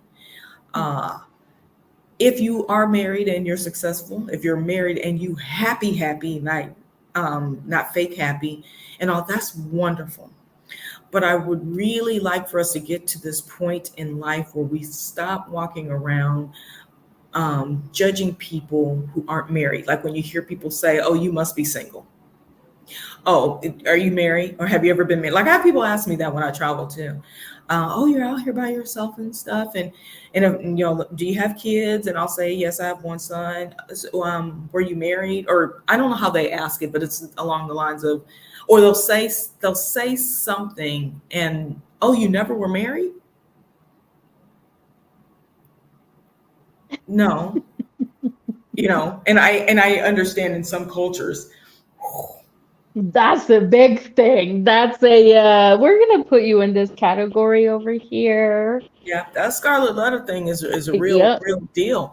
And I want to debunk that. I want to, if that's what you want, you desire that. And I understand that there are systems still in place where you have to follow that's just how it works, right? We got period pieces that show you a lot of those kinds of things, right? But I want to debunk this idea that you can't possibly be happy if you're not married or if you're past a certain point, right? So I've had a child, I'm 50 years old, I'm out here living life non-traditionally, but I'm living the life that I really have always dreamt of living. Um, did I see it with a partner? I don't really know, because I have never really been fond of marriage, because I personally didn't necessarily and still don't necessarily see enough good examples to make me want to do it. And I'm just like, to do it, to do what? To be divorced, to get divorced, to spend more money to get out of it than I put in it to get in it, you know? And so that's unfortunately what I say. And I know a lot of people are like, but Ali, you know, it's not all this, that, and the other. And I go, well, tell married people that. Tell married people it's not that bad. Stop telling me, like, I'm good over here, like, you know. And so there's this whole idea that you're not complete if you're not married, right? And I just want it's just not true. Like, I don't believe, and I think what I like to clarify is I love companionship, the idea of a companion. I don't necessarily believe in the idea of marriage, like that I have to be legally government bonded, because that's who you're married to. It's the government. It's the rules that the government sets, puts in place. And that's why there's some states that have common law marriage, where you never really got married, but you've been living. So you get the same benefits. And that's why some people are like, be mindful, you living with people, and like they'll tell guys, they'll be like, yeah, you don't think you got to give anything because you didn't officially marry her, but you're in a common law state, and all she has to do is say, yeah, I am entitled to all of that. Right? Yeah. So, because common law trumps, you know, other things. And so my thing is, if common law is a thing and it's legit, and there's no marriage license involved, and the person who you're in common law with, because you can prove that you've lived in the same place for the last 7-10 years or whatever, they get access. If you pass away, they have just as many rights as if there was a marriage license. And somebody please explain to me why marriage in and of itself is a requirement for success and happiness. Ooh. We're talking about a system. We're just basically saying, depending on where you live, this is the way that the system wants you to do it. Stop telling me that in order for me to be happy, I have, like, that just doesn't make any sense to me. Like attaching that happiness and fulfillment to marriage. Yeah. Or to like the success to marriage, or these things to marriage. Why don't you just tell us in layman's terms, right? You feel a lot better. Your life is so much richer when you're in good, loving relationships, companionship. That part. Why don't you just say that? Because they don't want us to be in good, loving, they want us to be in healthy relationships. Yeah. Yep. They want us to have to pay to get in and out of things. And I'm going to tell you something.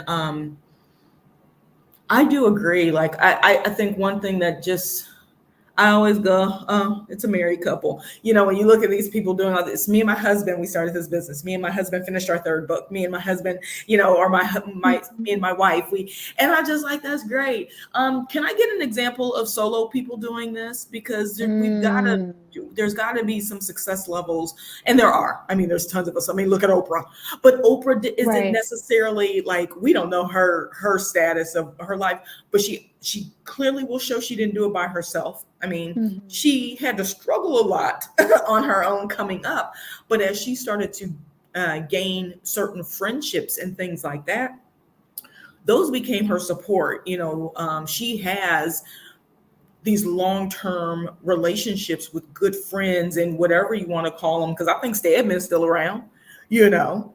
I think so.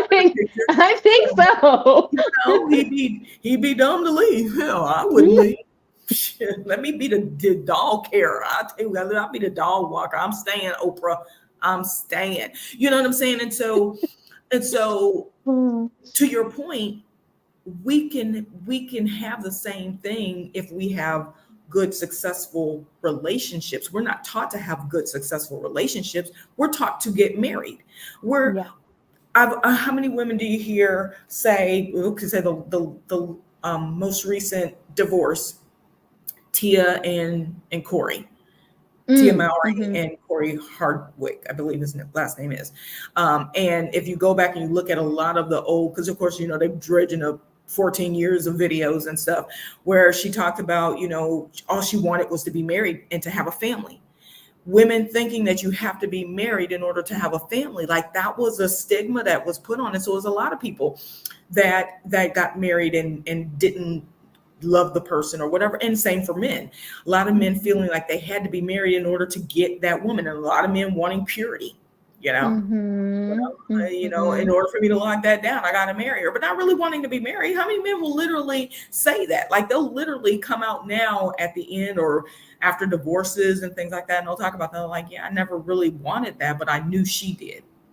I knew in Mm. order to make her happy. And then we get into this whole thing around where we talk about um,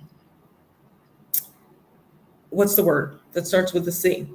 Um, compromise.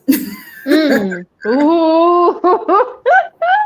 The compromise conversation. Compromising. Well, you know, you got to be willing to compromise. Yeah, and everything I mean, we're compromising on some level every day. There's some sort of compromise, right?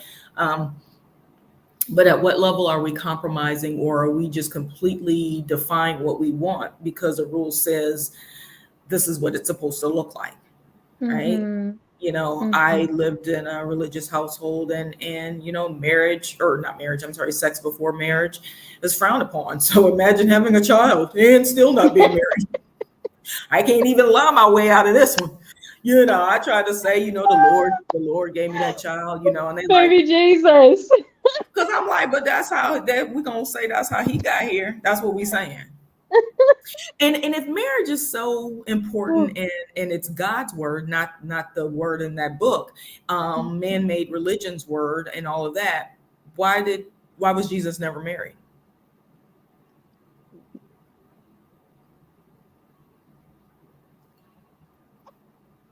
And anybody can answer that. Explain to me why in the book that we hold so dear, 66 chapters, they never ever talked about him being in companionship. But he made Adam and Eve. But Jesus himself wasn't. Mm. But God says that we have to get married though, right? Okay. All right, let's move on.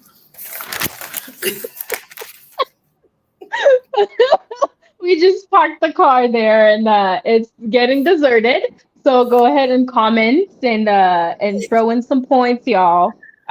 We Please. do want to hear. We do want to hear because everything that we're talking about our lives, right? Our opinions, the things that we've learned, the things that we've found as truth for us. So go ahead and tell us your side of the story, your perspective. Hmm. The idea that somebody used to tell me I bounce around, and you keep bouncing around, you'll never have a family, or you'll never get married, or and that kind of thing. Um, and I was like, but that might be your end result, not necessarily mine. So me moving around or exploring other countries, that might be my happy. And then people really, I remember having a conversation with a guy, and he was just befuddled. So what he's like, well, so what are you going to do for the rest of your life? Like, what are you going to do when you're ready to settle down? Then I'll settle down. So you telling me that like because what if my settling down or my moving around actually presents me with the person I'm supposed to be with? Hmm. We have this like, it's just, it blows my mind the you know, that the world is round, but we literally function like we got four corners. I mean, the world is round. There's so many parts of it. There's so much to see, and to limit ourselves to the only things that we know. Because a lot of times, what do? We covet what we see. We want what we allow ourselves to you know, kind of our normal walk. We the things that we see and do every day become the things that we desire, right? Mhm. That's Mhm. why commercials are important. That's why rap videos are steering our communities the way that they are. That's why, news is news the way news is, and all these other things. But imagine saying, okay, there's got to be something else. I know holistically, like people are people. Pretty much everywhere you go, people are people. Right. But if I have this belief that there is a companion out there for each and every one of us, there's a friendship out there for each and every one of us. Um, why do should I feel limited in that it has to come from um, the space that I was born? That means like I can never move, I can never leave. I can, it's like it's this compounded mind screw. And I Mhm. don't understand it. I don't understand this whole idea that you can't find happiness if you don't sit still. Right. Unless you do one, two, three things, then you can't find happiness. I mean, the last time I checked, we're all different people. So what makes you think that your version of happiness should be my version of happiness? And if it's not my version of happiness, I'm doing something wrong. I feel like a lot of this comes from just misplaced judgments. And you look at someone and I feel like the people that have the most to say, why are you so bothered about the way I live my life? Could it be that you don't like the way that you're living your life, and how I'm living it is showing you a certain place that you really don't jive with, but instead of looking at it, you want to project that anger, that jealousy, and that judgment towards me, when at the end of the day, the relationships that we have with everything and everyone around us is just a mere relationship of our own relationship with ourselves. Hmm. Or like going So, back to your very first question around, afraid to ask questions around beliefs and different things. Maybe they're judging because they're sitting and going, well, hell, ain't nobody tell me I can do that. okay, so I can do that too. I I could have. can do that too. I'm And it's like, stuck now, yeah, though. I'm stuck. I don't yeah, know I'm how. stuck. So now I I'm can't angry. do it. Yeah, I'm angry that you're at doing, you. that you stepped out. I'm angry at you Yeah. because what the hell? What the hell? Yeah. Yeah, what the hell? Now instead of looking at it and saying, and this is a process too, right? It's not like you're just this perfect being that just doesn't feel all these emotions, and I will talk about that, which is my point of getting in touch with your emotions. Looking at yourself and saying, "Yo, I feel jealous. I feel a little bit triggered. There's something about this that is really, really bothering me. Why is it bothering me? Is it bothering me because I thought I didn't have an option and yet they have an option?" And then another layer is that, okay, so what does that say about me? You can make it say whatever the hell you want it to say about you. It can just mean, well, maybe I wasn't there yet. Or it can mean, oh, now I'm going to hate them because I can't do it. Like, there's like two different ways and two different perspectives of looking at these things, but really just looking at those emotions, and saying, maybe this is just a signal. Maybe that jealousy is a signal saying there's something in my life that I'm missing that I would like to have. Okay, what am I going to do about it? Right. Okay, what am I going to do about it? Right? And having agency and saying, I have agency as to what I choose to do over my behaviors, and no one can make me feel any type of way. Because at the end of the day, okay, whatever it is that they make me feel, it's just a signal that there's something else going on with me. What do Right? they tell you? They tell you about like if you're triggered with certain things, it's not doesn't mean that you necessarily do those same things, but there's something within you that's unrested, it's unsettled. Like when Mm-hmm. you're, and I'm not talking about if somebody walk up and slap you, you triggered. I ain't talking about that. Slap them back. Slap them. I mean, unless it's your mom, slap your mom back. But you know what I'm saying? But like Yes. we have these things that are in there and they start to bubble and a lot of times we don't know what it is. We don't know what to do with it. We just know that didn't feel right. And we don't want to go in and possibly address what the feeling was, emotion, Yeah, what that emotion what was. it was. Because have we been taught about emotions? No. We've been told what you're crying for. Big boys don't cry. Don't be a Oh, girl. I Oh, hated that. which Yeah. okay, so I'm not human, so we don't even have the tools and the resources to look at these emotions or to even say this is an emotion. How many of us don't even know that this is an emotion? You just know there's just something happening and you don't even know what it is. Right. And for a lot of people, it's like the emotional spectrum is two things. I'm either mad or I'm happy. There's nothing in between. And it's so limited, and we don't talk about it because you're not supposed to have emotions. Why? Aren't you human? Or is it having emotions the full spectrum of this human life? But when you don't identify your emotions, when you're not aware of your emotions, then you're not aware of yourself. Right. You don't know what's going on inside, right? And so when you don't know what's going inside, you just allow anything that comes in to just come in. It just gets to come in and it gets to define you and it gets to do all the things. And I'm going to go back to the question that I always ask. Who is benefiting from you not being aligned with yourself, not knowing yourself, not knowing what's going on in your mind, not knowing maybe this trigger is tied to something in my childhood or something that happened to me, right? Eh, honey, So, so do you think that there is like this system in place that is designed for us to not be in touch with our emotions because it does benefit something external, right? So, because if I'm not in touch, I don't know what I want. yes. And if I don't know what I want, you can tell me what I want and I will happily go get it Right. over and over and over again. I won't push back. Push I back, won't question question it. it. Yes. Now, maybe later on in life I might, but at this point now I got to work myself out of it. I don't Yeah. even, you know what I mean? And I think many of us naturally have a little, tingle or something like, Mm, even as kids, yeah. and a lot of times more so as kids, because kids are so raw. Kids, what the hell? I ain't doing it. Because they know, right? Like they haven't been taught to go against that.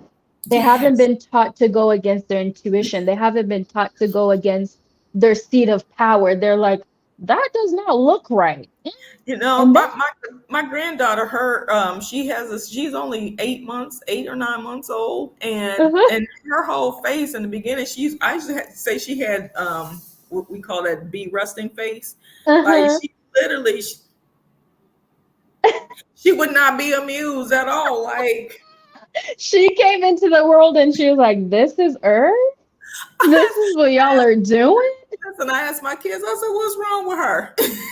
They said that's how she always looked, and I mean, but it's so funny because when I got to spend a week with them, and she would just be playing. I mean, she's so expressive, and they were like, I think she's a lot like me because I have very expressive facial expressions, and Mhm. she does that, and there'll be just time where I mean, she literally just like, what the hell, and so when we take that away, our systems, let's I'm gonna use the word individuality.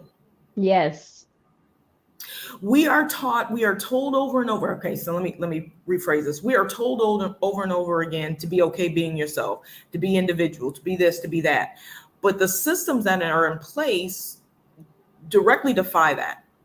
Mm-hmm. Everything that is in place says no, you can't be an individual, you can't be yourself, you can't think for yourself, you can't question that. I even when I raised my son, like these are things that I would go back and do different because I said so. Now sometimes because I said so. Listen,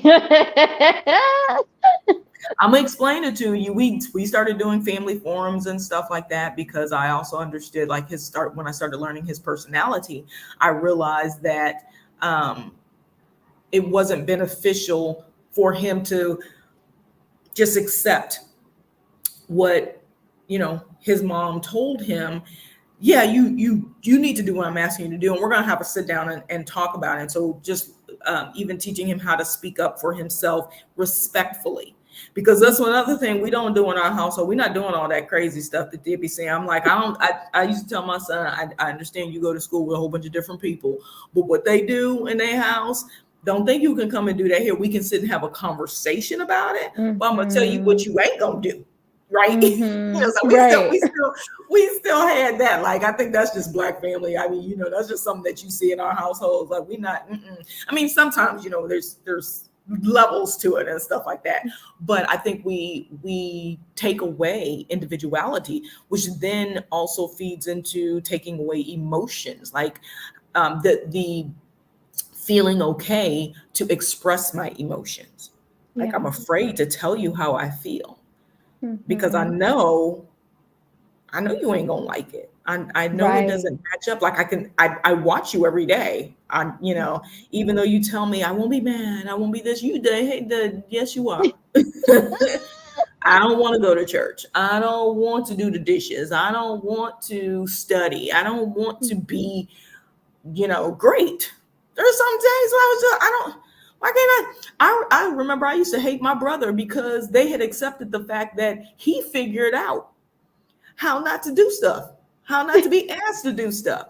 And I was so pissed off, and we laughed at it as we got older and stuff. And I was like, man, I hated you but here's me, I'm just do it because I hated he listening to the fussing and all that, just do it. And he would mess it up so much that they wouldn't ask him. So he never had to clean the bathroom because he would just do his poor job. Not because he couldn't clean the bathroom, right? Yeah.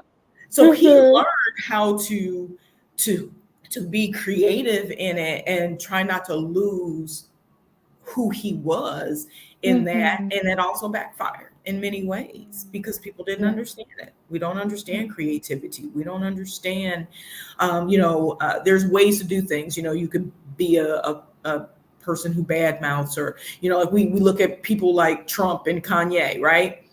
People call them spoiled. People call them all this, that, and the other. And the problem is they just run their mouths not in the best times and in the best situations, right? If anybody else was saying some of the things that they say, we would accept it.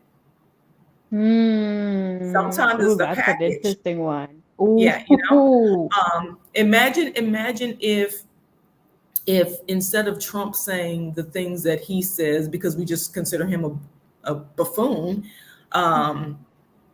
if Obama said some of the stuff. And what I'm talking about the things where he started, kind of telling on the system and how the system works and being defiant. And I ain't showing you my tax stuff. And then us finding out that they don't have to. They actually don't have to. There's no requirement that they have to. So is it wrong that he doesn't want to? Or the fact that he said he don't want to pay taxes. Who the hell does? You got people like Warren Buffett making millions and billions and billions and trillions of dollars saying, tax me more. And people are like, well, just pay more in taxes. He said, I can't. Our system doesn't allow for me to just pay more in taxes. Right. It doesn't allow it. Now, the flip side of that is he has the appropriate people in place that puts his money in places that he doesn't have to pay taxes. Because if he just did it like a regular person and put on his books that his income is $300 billion a year, he gonna pay that high tax, right? Eventually. But why do we give tax breaks, right? So he's following the law. But you don't know that because everybody before him hid it. You just fall in line. You just do this and that. And basically what he did is he doesn't necessarily fall in line. He's an idiot, but we learned a lot. We learned a whole, if we sit back and pay attention, the biggest issue is he run his mouth. So I tell people all the time, sit back and just listen. He's going to tell you where to invest. He going to tell you to trade. Yeah, he really will tell you a lot of things. He's telling on himself. He's telling everybody all the things. Yeah. He telling on everybody. That's what they're afraid of. They're not afraid of what he telling on him as it relates to himself. People are afraid of what he knows, because keep in mind the company that he has kept for the last 40 years. He been with every politician that we think is so great. He got footage, they got photos, they got videos. Mm-hmm. So they are afraid because he knows every little secret. He knows everything. And people are just like, shut up. Shut up. Right. And he's been in it for a long time. His father was in it for the longest time. I mean, like, this has been generations upon generations upon generations of stuff. He's just arrogant. He's very arrogant, very cocky, and he does not know how to zip it. You know what I'm saying? And you got the same thing with Kanye. And he doesn't want to. He doesn't want to either. He's not the kind of person. I mean, he wasn't created. I remember reading or listening to his book called Not Enough, something but not enough. But it's a book by his niece. And I remember listening to it. And she was saying the way that he was created, the way that he was brought up, this is an amalgamation of what his father wanted to create. Yep. Yep. And they let him. There's no way that now you're going to tell him, now that you're whatever many years, oh, you can't do that. He's like, what? I've been doing this my whole life, and it was okay to do it. Who are you to say that I can't? With you. He got receipts. That's the issue. He has receipts. But I mean, I sit back and I'm just like, but he was y'all's friend, and he's been this person. He's always been this cocky. I mean, the way I've never been a fan. I've never been a fan, so I don't like him. But I sit and I go, listen to what he's saying, though, y'all. Listen to the stuff he says. Listen to how he talks about the systems in place. I mean, even when he talks about, make America great again, or because it never was, but for some people it was. So we have to listen to him. He ain't talking about for everybody. He never has. It's never been about everybody. And this is what I like. It blows my mind. I'm like, y'all, we're so caught in these these rule books, and I got to follow this, and if it doesn't look like this, and I go, yeah, but you know how much you can learn from a homeless man? We don't want to listen to that fool. And how many people say, why are you listening to single people? I'm telling you about relationships, because married people want to be single. Yo, and oh my gosh, Ali, I think it comes to this belief that we have to agree with what people are saying for it to be truth. Like, it can't be like, I hate you, I don't like you, I think you're a piece of trash, but there's some things that you're saying that I'm like, like, we can learn from people we agree with and people that we don't agree with. Right. There's a benefit to having opposing views in your circle. Yes. There's a benefit. And it was funny because I was writing some of this stuff and I was thinking about, like, when we were talking about when we did the dating thing and we were talking about fetishes, and I had some things, and I was just like, I know we may not necessarily agree on all of these points and things like that. And it's because of the perspective that we look at things. But who wants to be in a space? How do you grow with no opposition? You don't. Right? Like, we can, it's great to have people that are rallying behind you, but you got to have somebody that says, yeah, but you do know that if you go and buy such and such, you're wanting a sustainable business company or whatever, but if you go and you buy this brand and you buy that in bulk, you do realize that they actually use this particular ingredient that's not natural and it's not biodegradable, and so you need somebody to push back and go, hey, but did you check? Did you and not feel like this, you're always coming at me. What do we always say when somebody's questions us? You never support me, you never this, you never. That's not what it's about. Like, can we as human beings look at something and look at it with all its neutrality and say, whether I agree with it or I disagree with it, maybe I don't have to identify with it. Maybe I don't have to get my emotions and, to feel all types of way about it because I want someone that agrees with me only. What Right. does that agreement, what is that you being comfortable with someone agreeing with you? What does that buy you? What is it about you that wants to, just always be surrounded by people that say that you're great and you're awesome and woohoo you? Right. And can we be Woo. okay with people not liking us, not liking our decisions, not liking our behaviors, having opposing viewpoints? Can we still respect them and respect ourselves? Right. And at the end of the day, can we do those things and still continue down the path of achieving the life that we dream of, right? Yeah. Because a Yeah. lot of the things that we fight against, uh, I shouldn't say a lot. Some of the things that we fight against, that we push back on, are the very things that would open up the doors for the things that we want, right? But Mhm. we've been programmed so much that that can't be the way. That's not the way to do it. Yeah. That we shy away from it, or we just simply say, I hear so often, it just wasn't meant for me to do. This was the life that God had for me. Maybe. I mean, you said it. So maybe it was, maybe it Mhm. is. And one Mhm. of the things that I have learned to accept, I was talking to some friends last night about this, is accepting the idea that what somebody believes about themselves is true. Yes. Because I can't believe for you. Yeah. I can't believe for the happiness you say you want if you don't believe in it. And I had to Yeah. learn that, because one of my things on my list is this idea that we got to carry people. This Mm. idea that if we see the good in somebody, we got to make sure they get there. Ooh, let's talk about that. Let's talk about that. I'm like bookmarking that one. Yeah. Yeah. Why? Why? Doesn't everyone have total and complete agency over their own lives?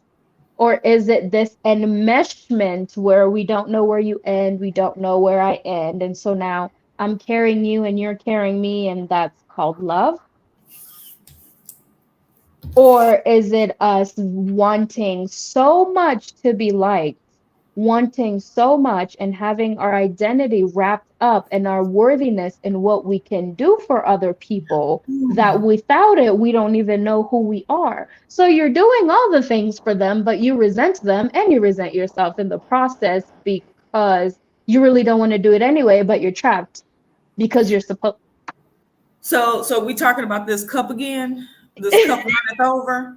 So not realizing that the cup that you have in front of you with your coffee in it is your cup of coffee. Yes. But when you pour extra into that cup and it spills over, that extra coffee is for somebody else. Hopefully, you got a Hmm. cup underneath it to catch it. That runneth over is the overflow. It's the what other people can catch of you. It's the greatness that you have. Um, Yes. What's in it is yours. And yes. also, can we talk about this idea that individuality takes away from community? Because I'm a firm believer that the better we are as individuals, the more we love ourselves as individuals, the more we respect ourselves, isn't that better for creating a better community of individuals? Because you're never going to have community without individuals. So now you're creating a community of individuals that love themselves, respect themselves, which means they will love and respect the other person, which means we're creating a beautiful community. So when did it become that if I am more in love with myself, it's taken away from the community or taken away from the other person? Isn't that just scarcity-based beliefs that there's not more from where it came from? Right. But you Yeah. know? Right. And all of those things do not get us where we need to go. Although people will tell us that. People will what's the crabs in a bucket, crabs in a Oh, the barrel? crabs in a bucket. Yeah. Hmm. So because you're functioning off of scarcity, so you ain't helping, Oh, instead of uplifting it, and there's levels to it. So we're not talking about standing and never moving yourself and always pulling other people up and not yourself. you got to do for yourself first, right? And so we have this idea that if we don't do it, if we don't grab it, it's not going to be there. And that's how we end up in negative situations a lot. Yeah. Is, we jumped the gun. Yeah.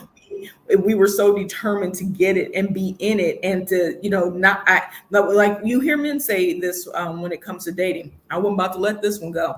Wasn't ready. Wasn't ready to be in a situation or anything. And what do? You get in these things, and then you expect people to wait for you to get it together. That's not fair.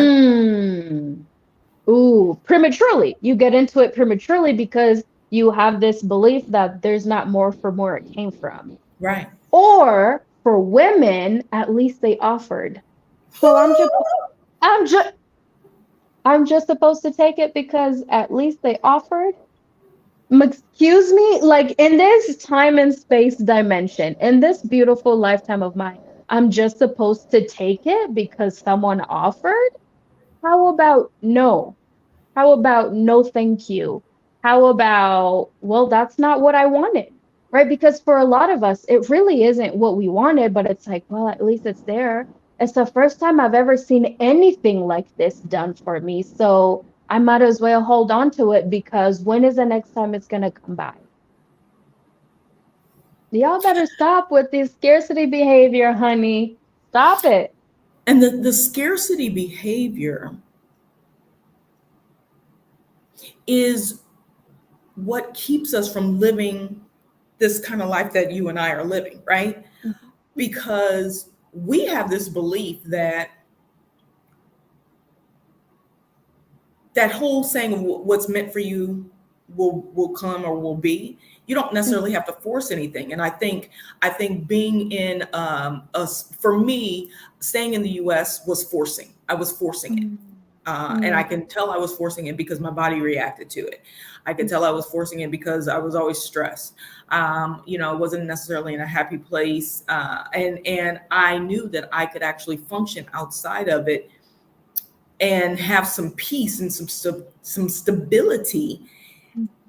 But if I stay and try to follow these rules and all these other things, then what does not necessarily fit who I am. So if I know this is the life I live, this nomadic move around life, but I settle for, let's just talk about a relationship, but I settle for someone who is, back there, who doesn't have this desire, but because they offered, they came up, and at my age, which I don't understand why people think is old, but anyway, right, never gonna get anything better. I'm like, there's a whole world out here, y'all. It's a whole new world. And so I feel like, gosh, it's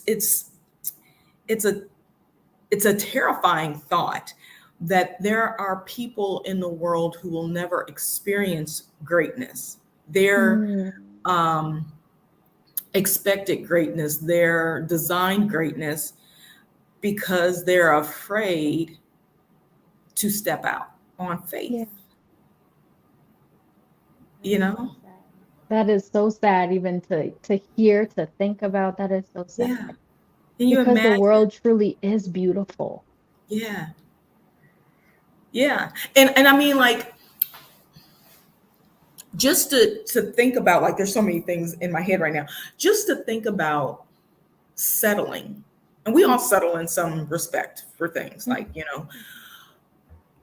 but when it comes to relationships, I wonder why we were expected to settle for a relationship. And that's because people think that in this round world that we have the square box.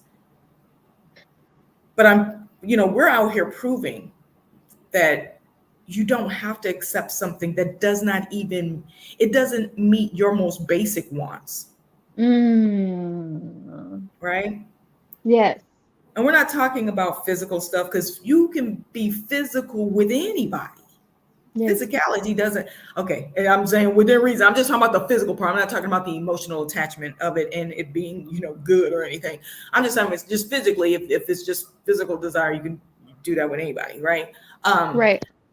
But when we start talking about fulfillment and we talk about good relationships, how do you have a good relationship when you're not being honest? So oftentimes when we see people get married, go into priesthood, or all of these different things, and then they find out later that they come out and they're part of the LGBTQ community and stuff, and they're so happy to be out and to be able to say it, and people go, but were you lying to your wife, to your husband all this time, to you had kids, why did you do that? Well, because I didn't know, or I kind of thought that there was something, but I wasn't quite sure, or I wanted to push away from it because I didn't want to have those feelings, or because that's not what we're allowed to do. I'm not so that's that suppressing individuality and stuff. And I use that as an example because that's almost to me one of the most harsh, because it's like you literally created people. Yeah. And you were with someone in a space and lying. Imagine being the other person to find out that they don't even like you, would hope, but they just did it because system said that they had to, family said, religion said, and imagine all those people who are even still living in this space and can't be free. I don't judge people, do what you do, what you want to do, and all, or what you feel is right for you. But when we suppress it and then we bring other people down as a part of us living in a rule, because of a rule, because of something that somebody told us we had to do, now we're involving other people in our lunacy. Like that, I just, like, to me, that's just like the worst. So that's okay. It's okay for me to lie to myself and bring other people into it and ruin their lives. For the benefit of what standard? For the benefit of what standard, right? Because on the outside, it might look delicious, parent household with, heterosexual household with 2 children and the cars and the garage and the blah, blah, blah. But on the inside, like, is it crumbling? Is it a toxic relationship? Like, are your kids witnessing you being really not truthfully and authentic who you are? What message is that sending? Like, there's so much that we do to cover up, layers upon layers upon layers upon layers of covering up who we really are, that I'm starting to see how unnecessary it is. But if that's what you've been told is the norm and is the standard, and again, going back to there's no option, when truthfully, there are options. It's just very uncomfortable and it might be quite a lonely journey. But wouldn't you rather have a little bit of a lonely journey for a bit until you start allowing the people that really truly see you and love you for who you are, than being trapped in a box for the rest of your life and then continuing to just add on to things to just cover and cover and cover? And by the end of it, you don't even know who you are. And you're miserable. You don't even like yourself. And you're miserable. You're miserable. For who? Because I bet you, if you're miserable with yourself, you're not going to be happy with other people. And then just is going to spew. Yeah. I mean, what happens? Then other people, they start to see it, especially our kids. Our kids see it. Our kids are miserable because we're miserable. They just want us to be happy. It's just this long.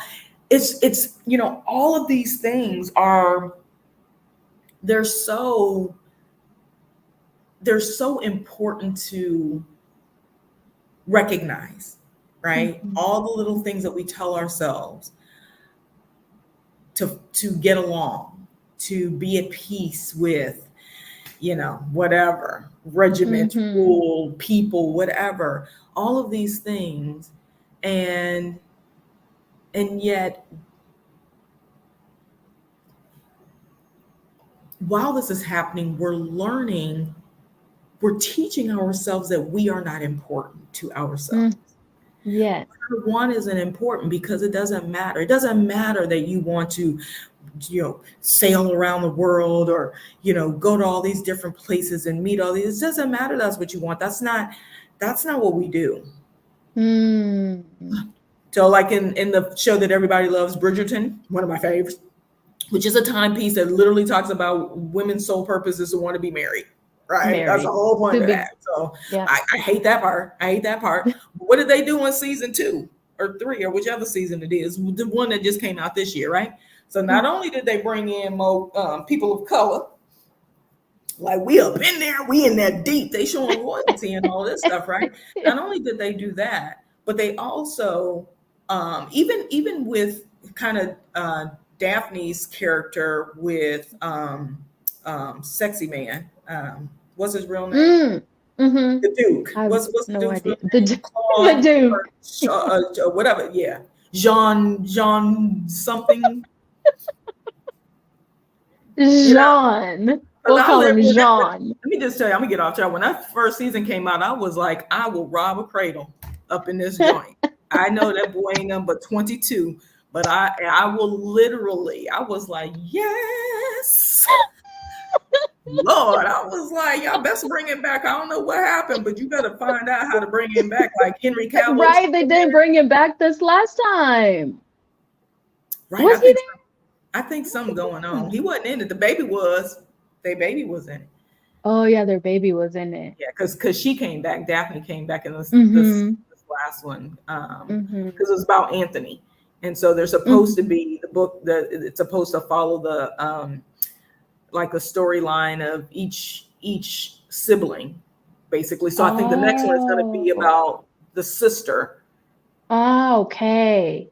The one who doesn't want the one who colors outside the box. Yeah. Yeah. I love her. Can you imagine living in those times? Oh my God. First of all, I wouldn't have survived. The corset. Like corset. I haven't eaten all day, so I think I'm probably thinking about food, right? But that whole all of those different things, playing into it, and they literally are breaking down systems and beliefs right on that show, right? And it's one of the reasons why I love it because I was like, I want to see where they go with this. Because the first season I was a little upset because I was like, why they have to be stereotypical? I was like, why the black boy had to be the one with the abusive father, and why the only black girl on the show had to be the one that got pregnant by somebody. I was just like, really, Sandra? That's what we doing? Chandra, that's what we and so when they came out, so I mean, I enjoy it, but the reason why I watch a lot of that stuff is because it's actually real. It's actually art emulating life. Because this is how it was and how so much of it still lingers in today in the society and the way that we think, the way that we present, how men present themselves to women, how women feel they need to present themselves to men. When we start talking about tables, nowhere in period times did women ever have to think about bringing a table, except like a dowry in some places but that was the family. The family had to pay. It wasn't, so that whole, I guess that's what she bringing to the table concept or whatever. But you don't really see that outside of like this Western mindset, like mainly in the US, like even outside of Black communities. You don't really see anybody else talking about what a woman needs to bring to a table. And I wonder if that's twofold. So it's more of these beliefs. If it's twofold, it's because we're raised different. If it's because Black women excellence as over the last 20 years, put us in a place of, where we're leveling up. So now we got stuff to bring to the table. And so now there's like this flip of this societal and just the way that we've flipped, and is society flipping these roles where now, our men, so to speak, think that, well, because you've gone to college, you've got the degrees, you've got the good job, so bring something to the table, court me. So that's that's another show. We'll get into that on another show. I'm putting that one down, bookmark. Yeah, because I feel like these are things that truly hold us back. So, all right, we are at 4:46 p.m. We are at our 2.5 hour mark. I think that's what's happening with us, is this 2.5 hour mark. I think so too. And I think it's because the topic is great. And I'm going to say I have 31 things. I think I did 6. So you guys, I'm going to tell you guys, I might do a midweek show and just literally read through what these are. And then if people want to comment, I might even I may just explain what I mean, but I literally think I'm just going to list all these out. This is the follow up. These are some of the beliefs I that, like that. these are some of the things that we're doing every day, because I think all the stuff that we talked about literally plays into this final stage. And I'm not saying everybody's final dream has to be to leave the United States or whatever country they're from, or leave their job. That doesn't have to be everybody's dream. But I think that what we do have in common is that these things can stifle our dreams, Mm-hmm. because if you're Mm-hmm. stuck in living this certain way, and I got to be a certain, and I'm programmed to be okay with giving up on what I want, because it doesn't match, it doesn't fit, it's, all of these different things. And I would love for there to be a support system for this kind of conversation, this talk, that you're not going to hell because you are changing the rules. Yeah, You know? right. Yeah. I had a child out of wedlock. If I'm going to hell, then I'm going to hell. I'm already going. If because of that, I'm not a winner, then I might as well go and live the rest of my life. You know what I'm saying? And go guns a blazing. I might as well, because at this point, you telling me I've already sinned and all of this thing. So Yeah. that's a whole nother one. That whole idea of sin. What is sin? This idea of being born into something that you did not pick and choose. So you're born into sin to spend the rest of your life working to prove that you're not sinful. Mm-hmm. Who does that? Anyway, what kind of God? The God that loves us so much. He's not that cruel. he can't be. Mm-mm. Right. Why do we believe these things? Anyway, y'all. So if you guys enjoy this, like Joy said, and are getting something out of this, and this is you are sitting back and saying, there's something that I want to do, or I have this dream. I don't think anybody's going to support me, or, people aren't going to believe, people are going to laugh at me. As kids, we grew up, this whole, people are going to laugh at you because you're doing something different and all this, or you're the different one. And now we call it bullying and all this kind of stuff. And if you're that person, jump in this circle. Jump in this live circle where we are literally breaking down the walls, the bricks. We're breaking these chains off that says we can't. Yeah. We can't, and we can't do it. And you definitely ain't happy while you're doing it. Let's break these chains, okay? So that more of us can get out here, so that we do create a real community of people who are doing this. It's still brand new, I feel like, in the Black woman community. It's something that I think we're just embarking on recently, because as we move around, we find people who have been doing it that don't look like us, have been doing it for the last 20, 30, 40 years. What do you know that I don't know? How you get here? This was possible? Like back in the day? Wow. You say what? Yeah. What? And so that's what we're here.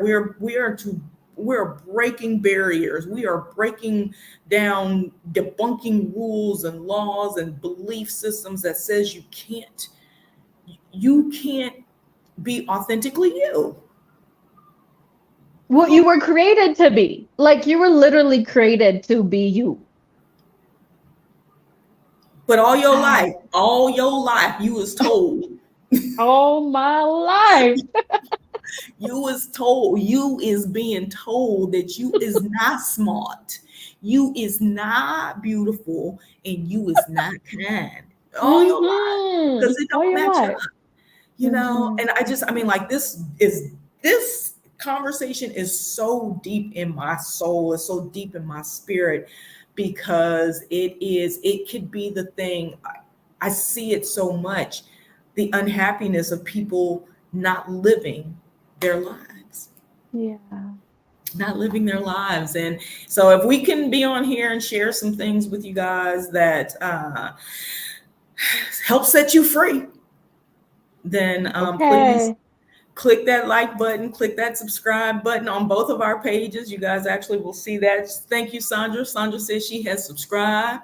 She loves the conversation. For people who are watching this after the fact on any of our respective platforms, Joy has posted this on, is this on your unapologetic page on Facebook, Joy? It's on my profile on Facebook. It's Okay, so not on your the regular group. page. Yeah, Okay. it's on my regular page and the Soul Kitchen brand page. Okay. And then so Mhm. on YouTube, and then it's on my YouTube. So you guys can Mhm. rewatch this later on, subscribe to us, and then jump in the conversation. So as you're watching this later, let us know what you think. Throw in some of your thoughts and ideas, because we literally, again, we had a whole plan to read through all these. We did. We really did. That was literally how this is structured for today. But I mean, this was really good. I didn't expect um, for some of these points to come out and hit home. Like, wow, yeah, this is real life, you guys. And so if you really want your piece of the pie, one of those little cliche sayings that we hear all the time, first of all, identify what your pie is. You don't have to have apple pie if you don't want apple pie. Okay. You like Yes. blueberry, then wait until either make your own blueberry, since we still want to bring a table, make your own blueberry pie and cut your own slice, but don't sit here and accept a piece of pie that you don't want, Yeah. For it to make you sick because you don't want it. because you Why? don't want it, you know or learn the balance. You got to do certain things sometimes to get where you got to go. I get it, but just make sure you don't forget it is you ultimately, where you were heading in the first place. Don't Yeah. forget where you were heading in the first place. Don't get derailed. Don't get sidetracked. Can't nobody come and tell me that I'm supposed to be married. Can't nobody come and tell me that I'm supposed to have more children. They do it all the time. No, they do.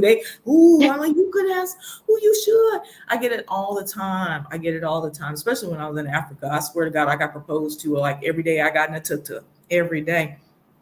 Every day. I mean, it was a couple people. I told you before, I was like, man, I'm considering second wife ship.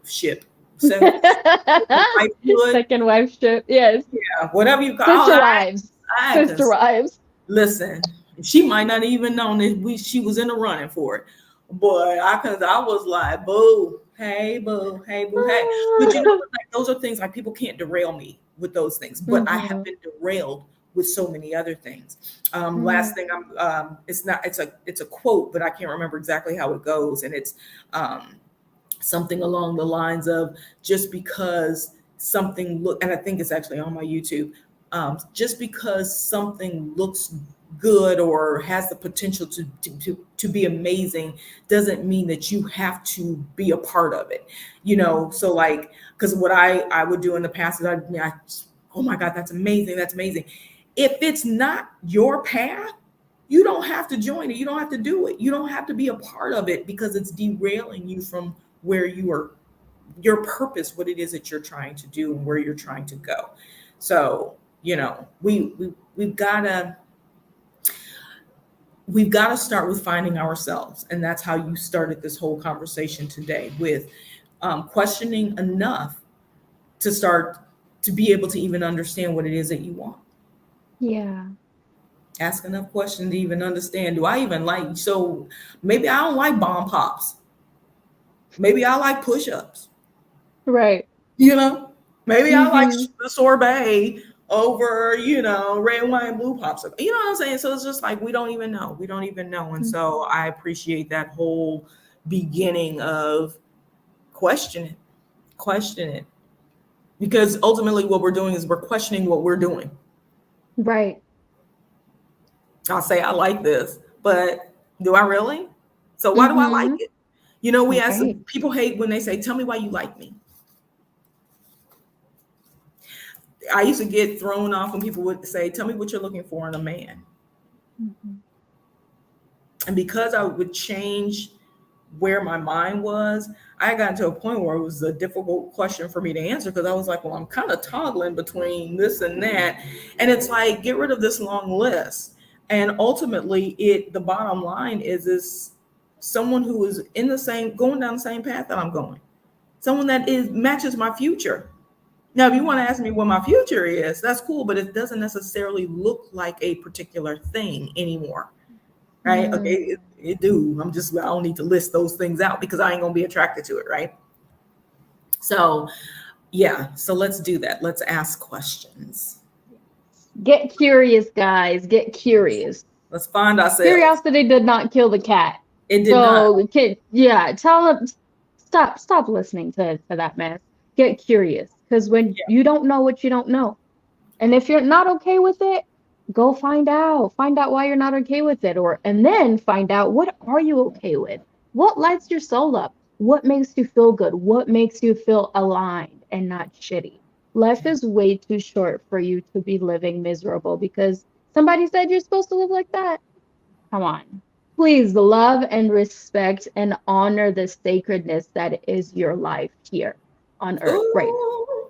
Because this is heaven and hell. If y'all think it's something afterwards, it's probably not. I'm just going to put it out there for you. I'm sorry to be the one to break those. You're ending with the big ones, Ali. You're ending with the big booms. That's the big one. You either in heaven or hell right now. Live it. So you want to be in heaven, act like you in heaven. Get rid of all the things that don't serve you in your heaven ship. All right. Okay, y'all, let's get out of here. You guys know where to find us. Subscribe, like, and share. You guys know the drill. We're out of here. Toodles and noodles. Peace and hair grease. Bye.